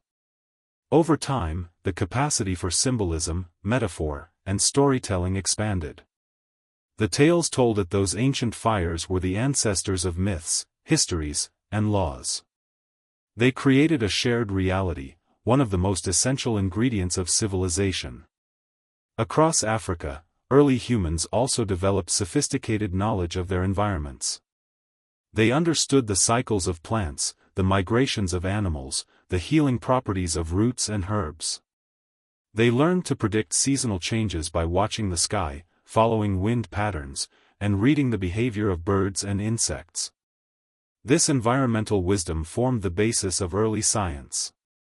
Observation, experimentation, and memory were tools honed long before writing existed. Later civilizations would formalize astronomy, medicine, and agriculture, but the first seeds of knowledge were planted by African ancestors who learned the land as intimately as their own bodies. Artistic expression emerged in Africa long before the rise of ancient cities. Paintings on stone, carvings in bone, ochre on skin, these early works were more than decoration. They were symbols of identity, imagination, and spiritual awareness.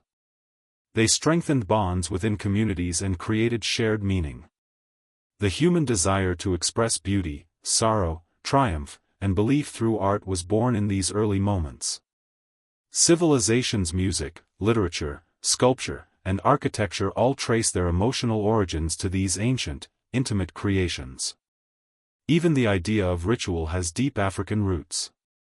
Burial practices, body decoration, and symbolic objects found in prehistoric African sites show that early humans had a sense of the sacred. They recognized life and death as part of a larger mystery. Rituals brought communities together, strengthened social bonds, and provided emotional stability during difficult times. Later civilizations would build temples and craft elaborate religions, but the first gestures of reverence came from ancestors who gazed at the stars above African plains and wondered about their place in the universe. The social structures that later enabled agriculture and cities were also formed by Africa's ancestral groups. Early humans developed division of labor: some gathered, others hunted, others crafted tools or cared for children. Expertise was valued and shared. Over time, these roles became the basis for professions, trades, and complex economies. Leadership, too, emerged naturally in early groups. Individuals with wisdom or strength guided communities through danger. This early form of governance laid the foundation for the political systems that would emerge thousands of years later. One of Africa's most enduring contributions to humanity is adaptability. Africa's varying climates, from deserts to forests, from coastlines to highlands, forced early humans to become versatile. They learned to thrive in droughts, endure storms, migrate across vast distances, and innovate constantly. This adaptability became one of Homo sapiens' greatest strengths. When humans eventually spread across the world, it was this African-forged resilience that allowed them to flourish in climates as diverse as the Arctic tundra, the Amazon rainforest, and the Asian steppe. Agriculture, often seen as the beginning of civilization, has roots in African ingenuity as well. While farming independently arose in multiple regions worldwide, Africa played a crucial role in early domestication. Ancient Africans cultivated sorghum, millet, yams, and teff. They domesticated cattle more than 9,000 years ago, creating some of the world's earliest pastoral societies. These innovations required long-term planning, land management, and cooperation, traits deeply embedded in humanity's African heritage. Even the emotional and philosophical core of civilization, our capacity for empathy, identity, and shared purpose, first developed among early African groups. They comforted the grieving, protected the vulnerable, and celebrated births with joy. They forged alliances, resolved conflicts, and recognized the value of unity. Empathy was not a product of cities or kingdoms, it was a product of survival. A species that cared for its young, elders, and injured was a species that could build enduring societies. As civilizations later rose along the Nile, in Mesopotamia, in the Indus Valley, and beyond, they inherited these deep evolutionary gifts. Writing did not invent memory, memory invented writing. Cities did not create cooperation, cooperation created cities. Law did not give humans morality, morality gave rise to law. Every achievement of civilization was built upon traits refined over millions of years in Africa's ancient laboratory. In modern times, when people speak of civilization, they often refer to monuments, technology, and recorded history. But the true roots of civilization stretch far deeper. They lie in the ancient hands that shaped the first tools, in the voices that formed the first stories, in the hearts that felt the first stirrings of community.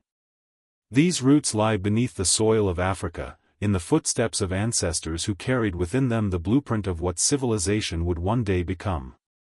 Civilization is not a separate chapter from evolution, it is its continuation. The cities, languages, cultures, and nations of today all bear the imprint of Africa's earliest lessons. They are expressions of humanity's oldest instincts: to learn, to cooperate, to imagine, to create. Civilization is simply the flowering of seeds planted in a time before history had a name.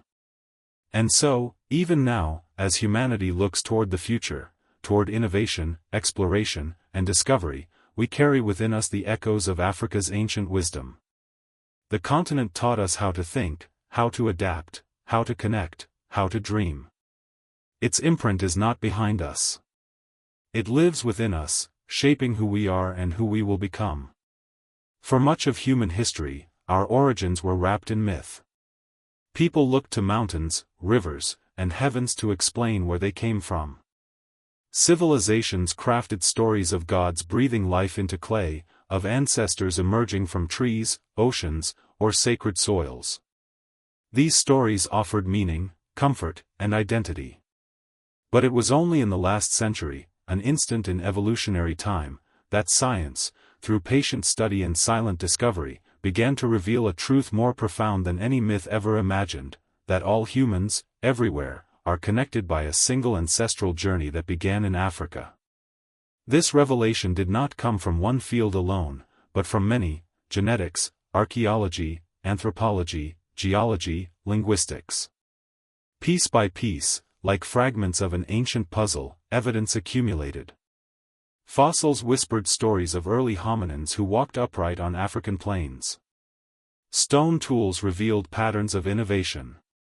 DNA traced invisible lines between populations, connecting continents through threads of ancestry. And together, these discoveries formed a narrative far older, deeper, and more unifying than any written history. Science showed that Homo sapiens emerged in Africa around 300,000 years ago, and that every person alive today carries the legacy of those early ancestors. Whether one's skin is pale or dark, whether one speaks Mandarin or Swahili, whether one lives in a cold northern forest or a tropical island, the lineage is shared. Differences between human populations are recent and superficial. What unites us stretches back hundreds of thousands of years, rooted in the genetic blueprint shaped by the continent that nurtured the first humans. But this truth was not always easy for humanity to accept. For centuries, ideas of race, hierarchy, and division obscured our shared heritage. Societies built walls, physical, cultural, and ideological, believing that groups of people were fundamentally separate, fundamentally different. Science shattered those illusions. Genetic studies revealed that all humans are more than 99.9 identical. The small variations that do exist are the result of minor local adaptations, responses to sunlight, temperature, altitude, diet, not indicators of separate origins or categories of worth. In the story of human evolution, there are no superior branches. There is only one human tree, and all of us are leaves on its newest branches. As science illuminated our shared beginnings, it also deepened our understanding of how far we have come. The ancient migrations that carried humans out of Africa were not acts of conquest but acts of exploration. Groups moved slowly, generation by generation, following animals, seasons, and opportunities. They interacted with other hominins, exchanged knowledge and genes, and eventually became the dominant species not through brute strength, but through adaptability, cooperation, and imagination. This shared ancestry reframed human identity. It challenged the belief that civilizations rise from isolation or superiority.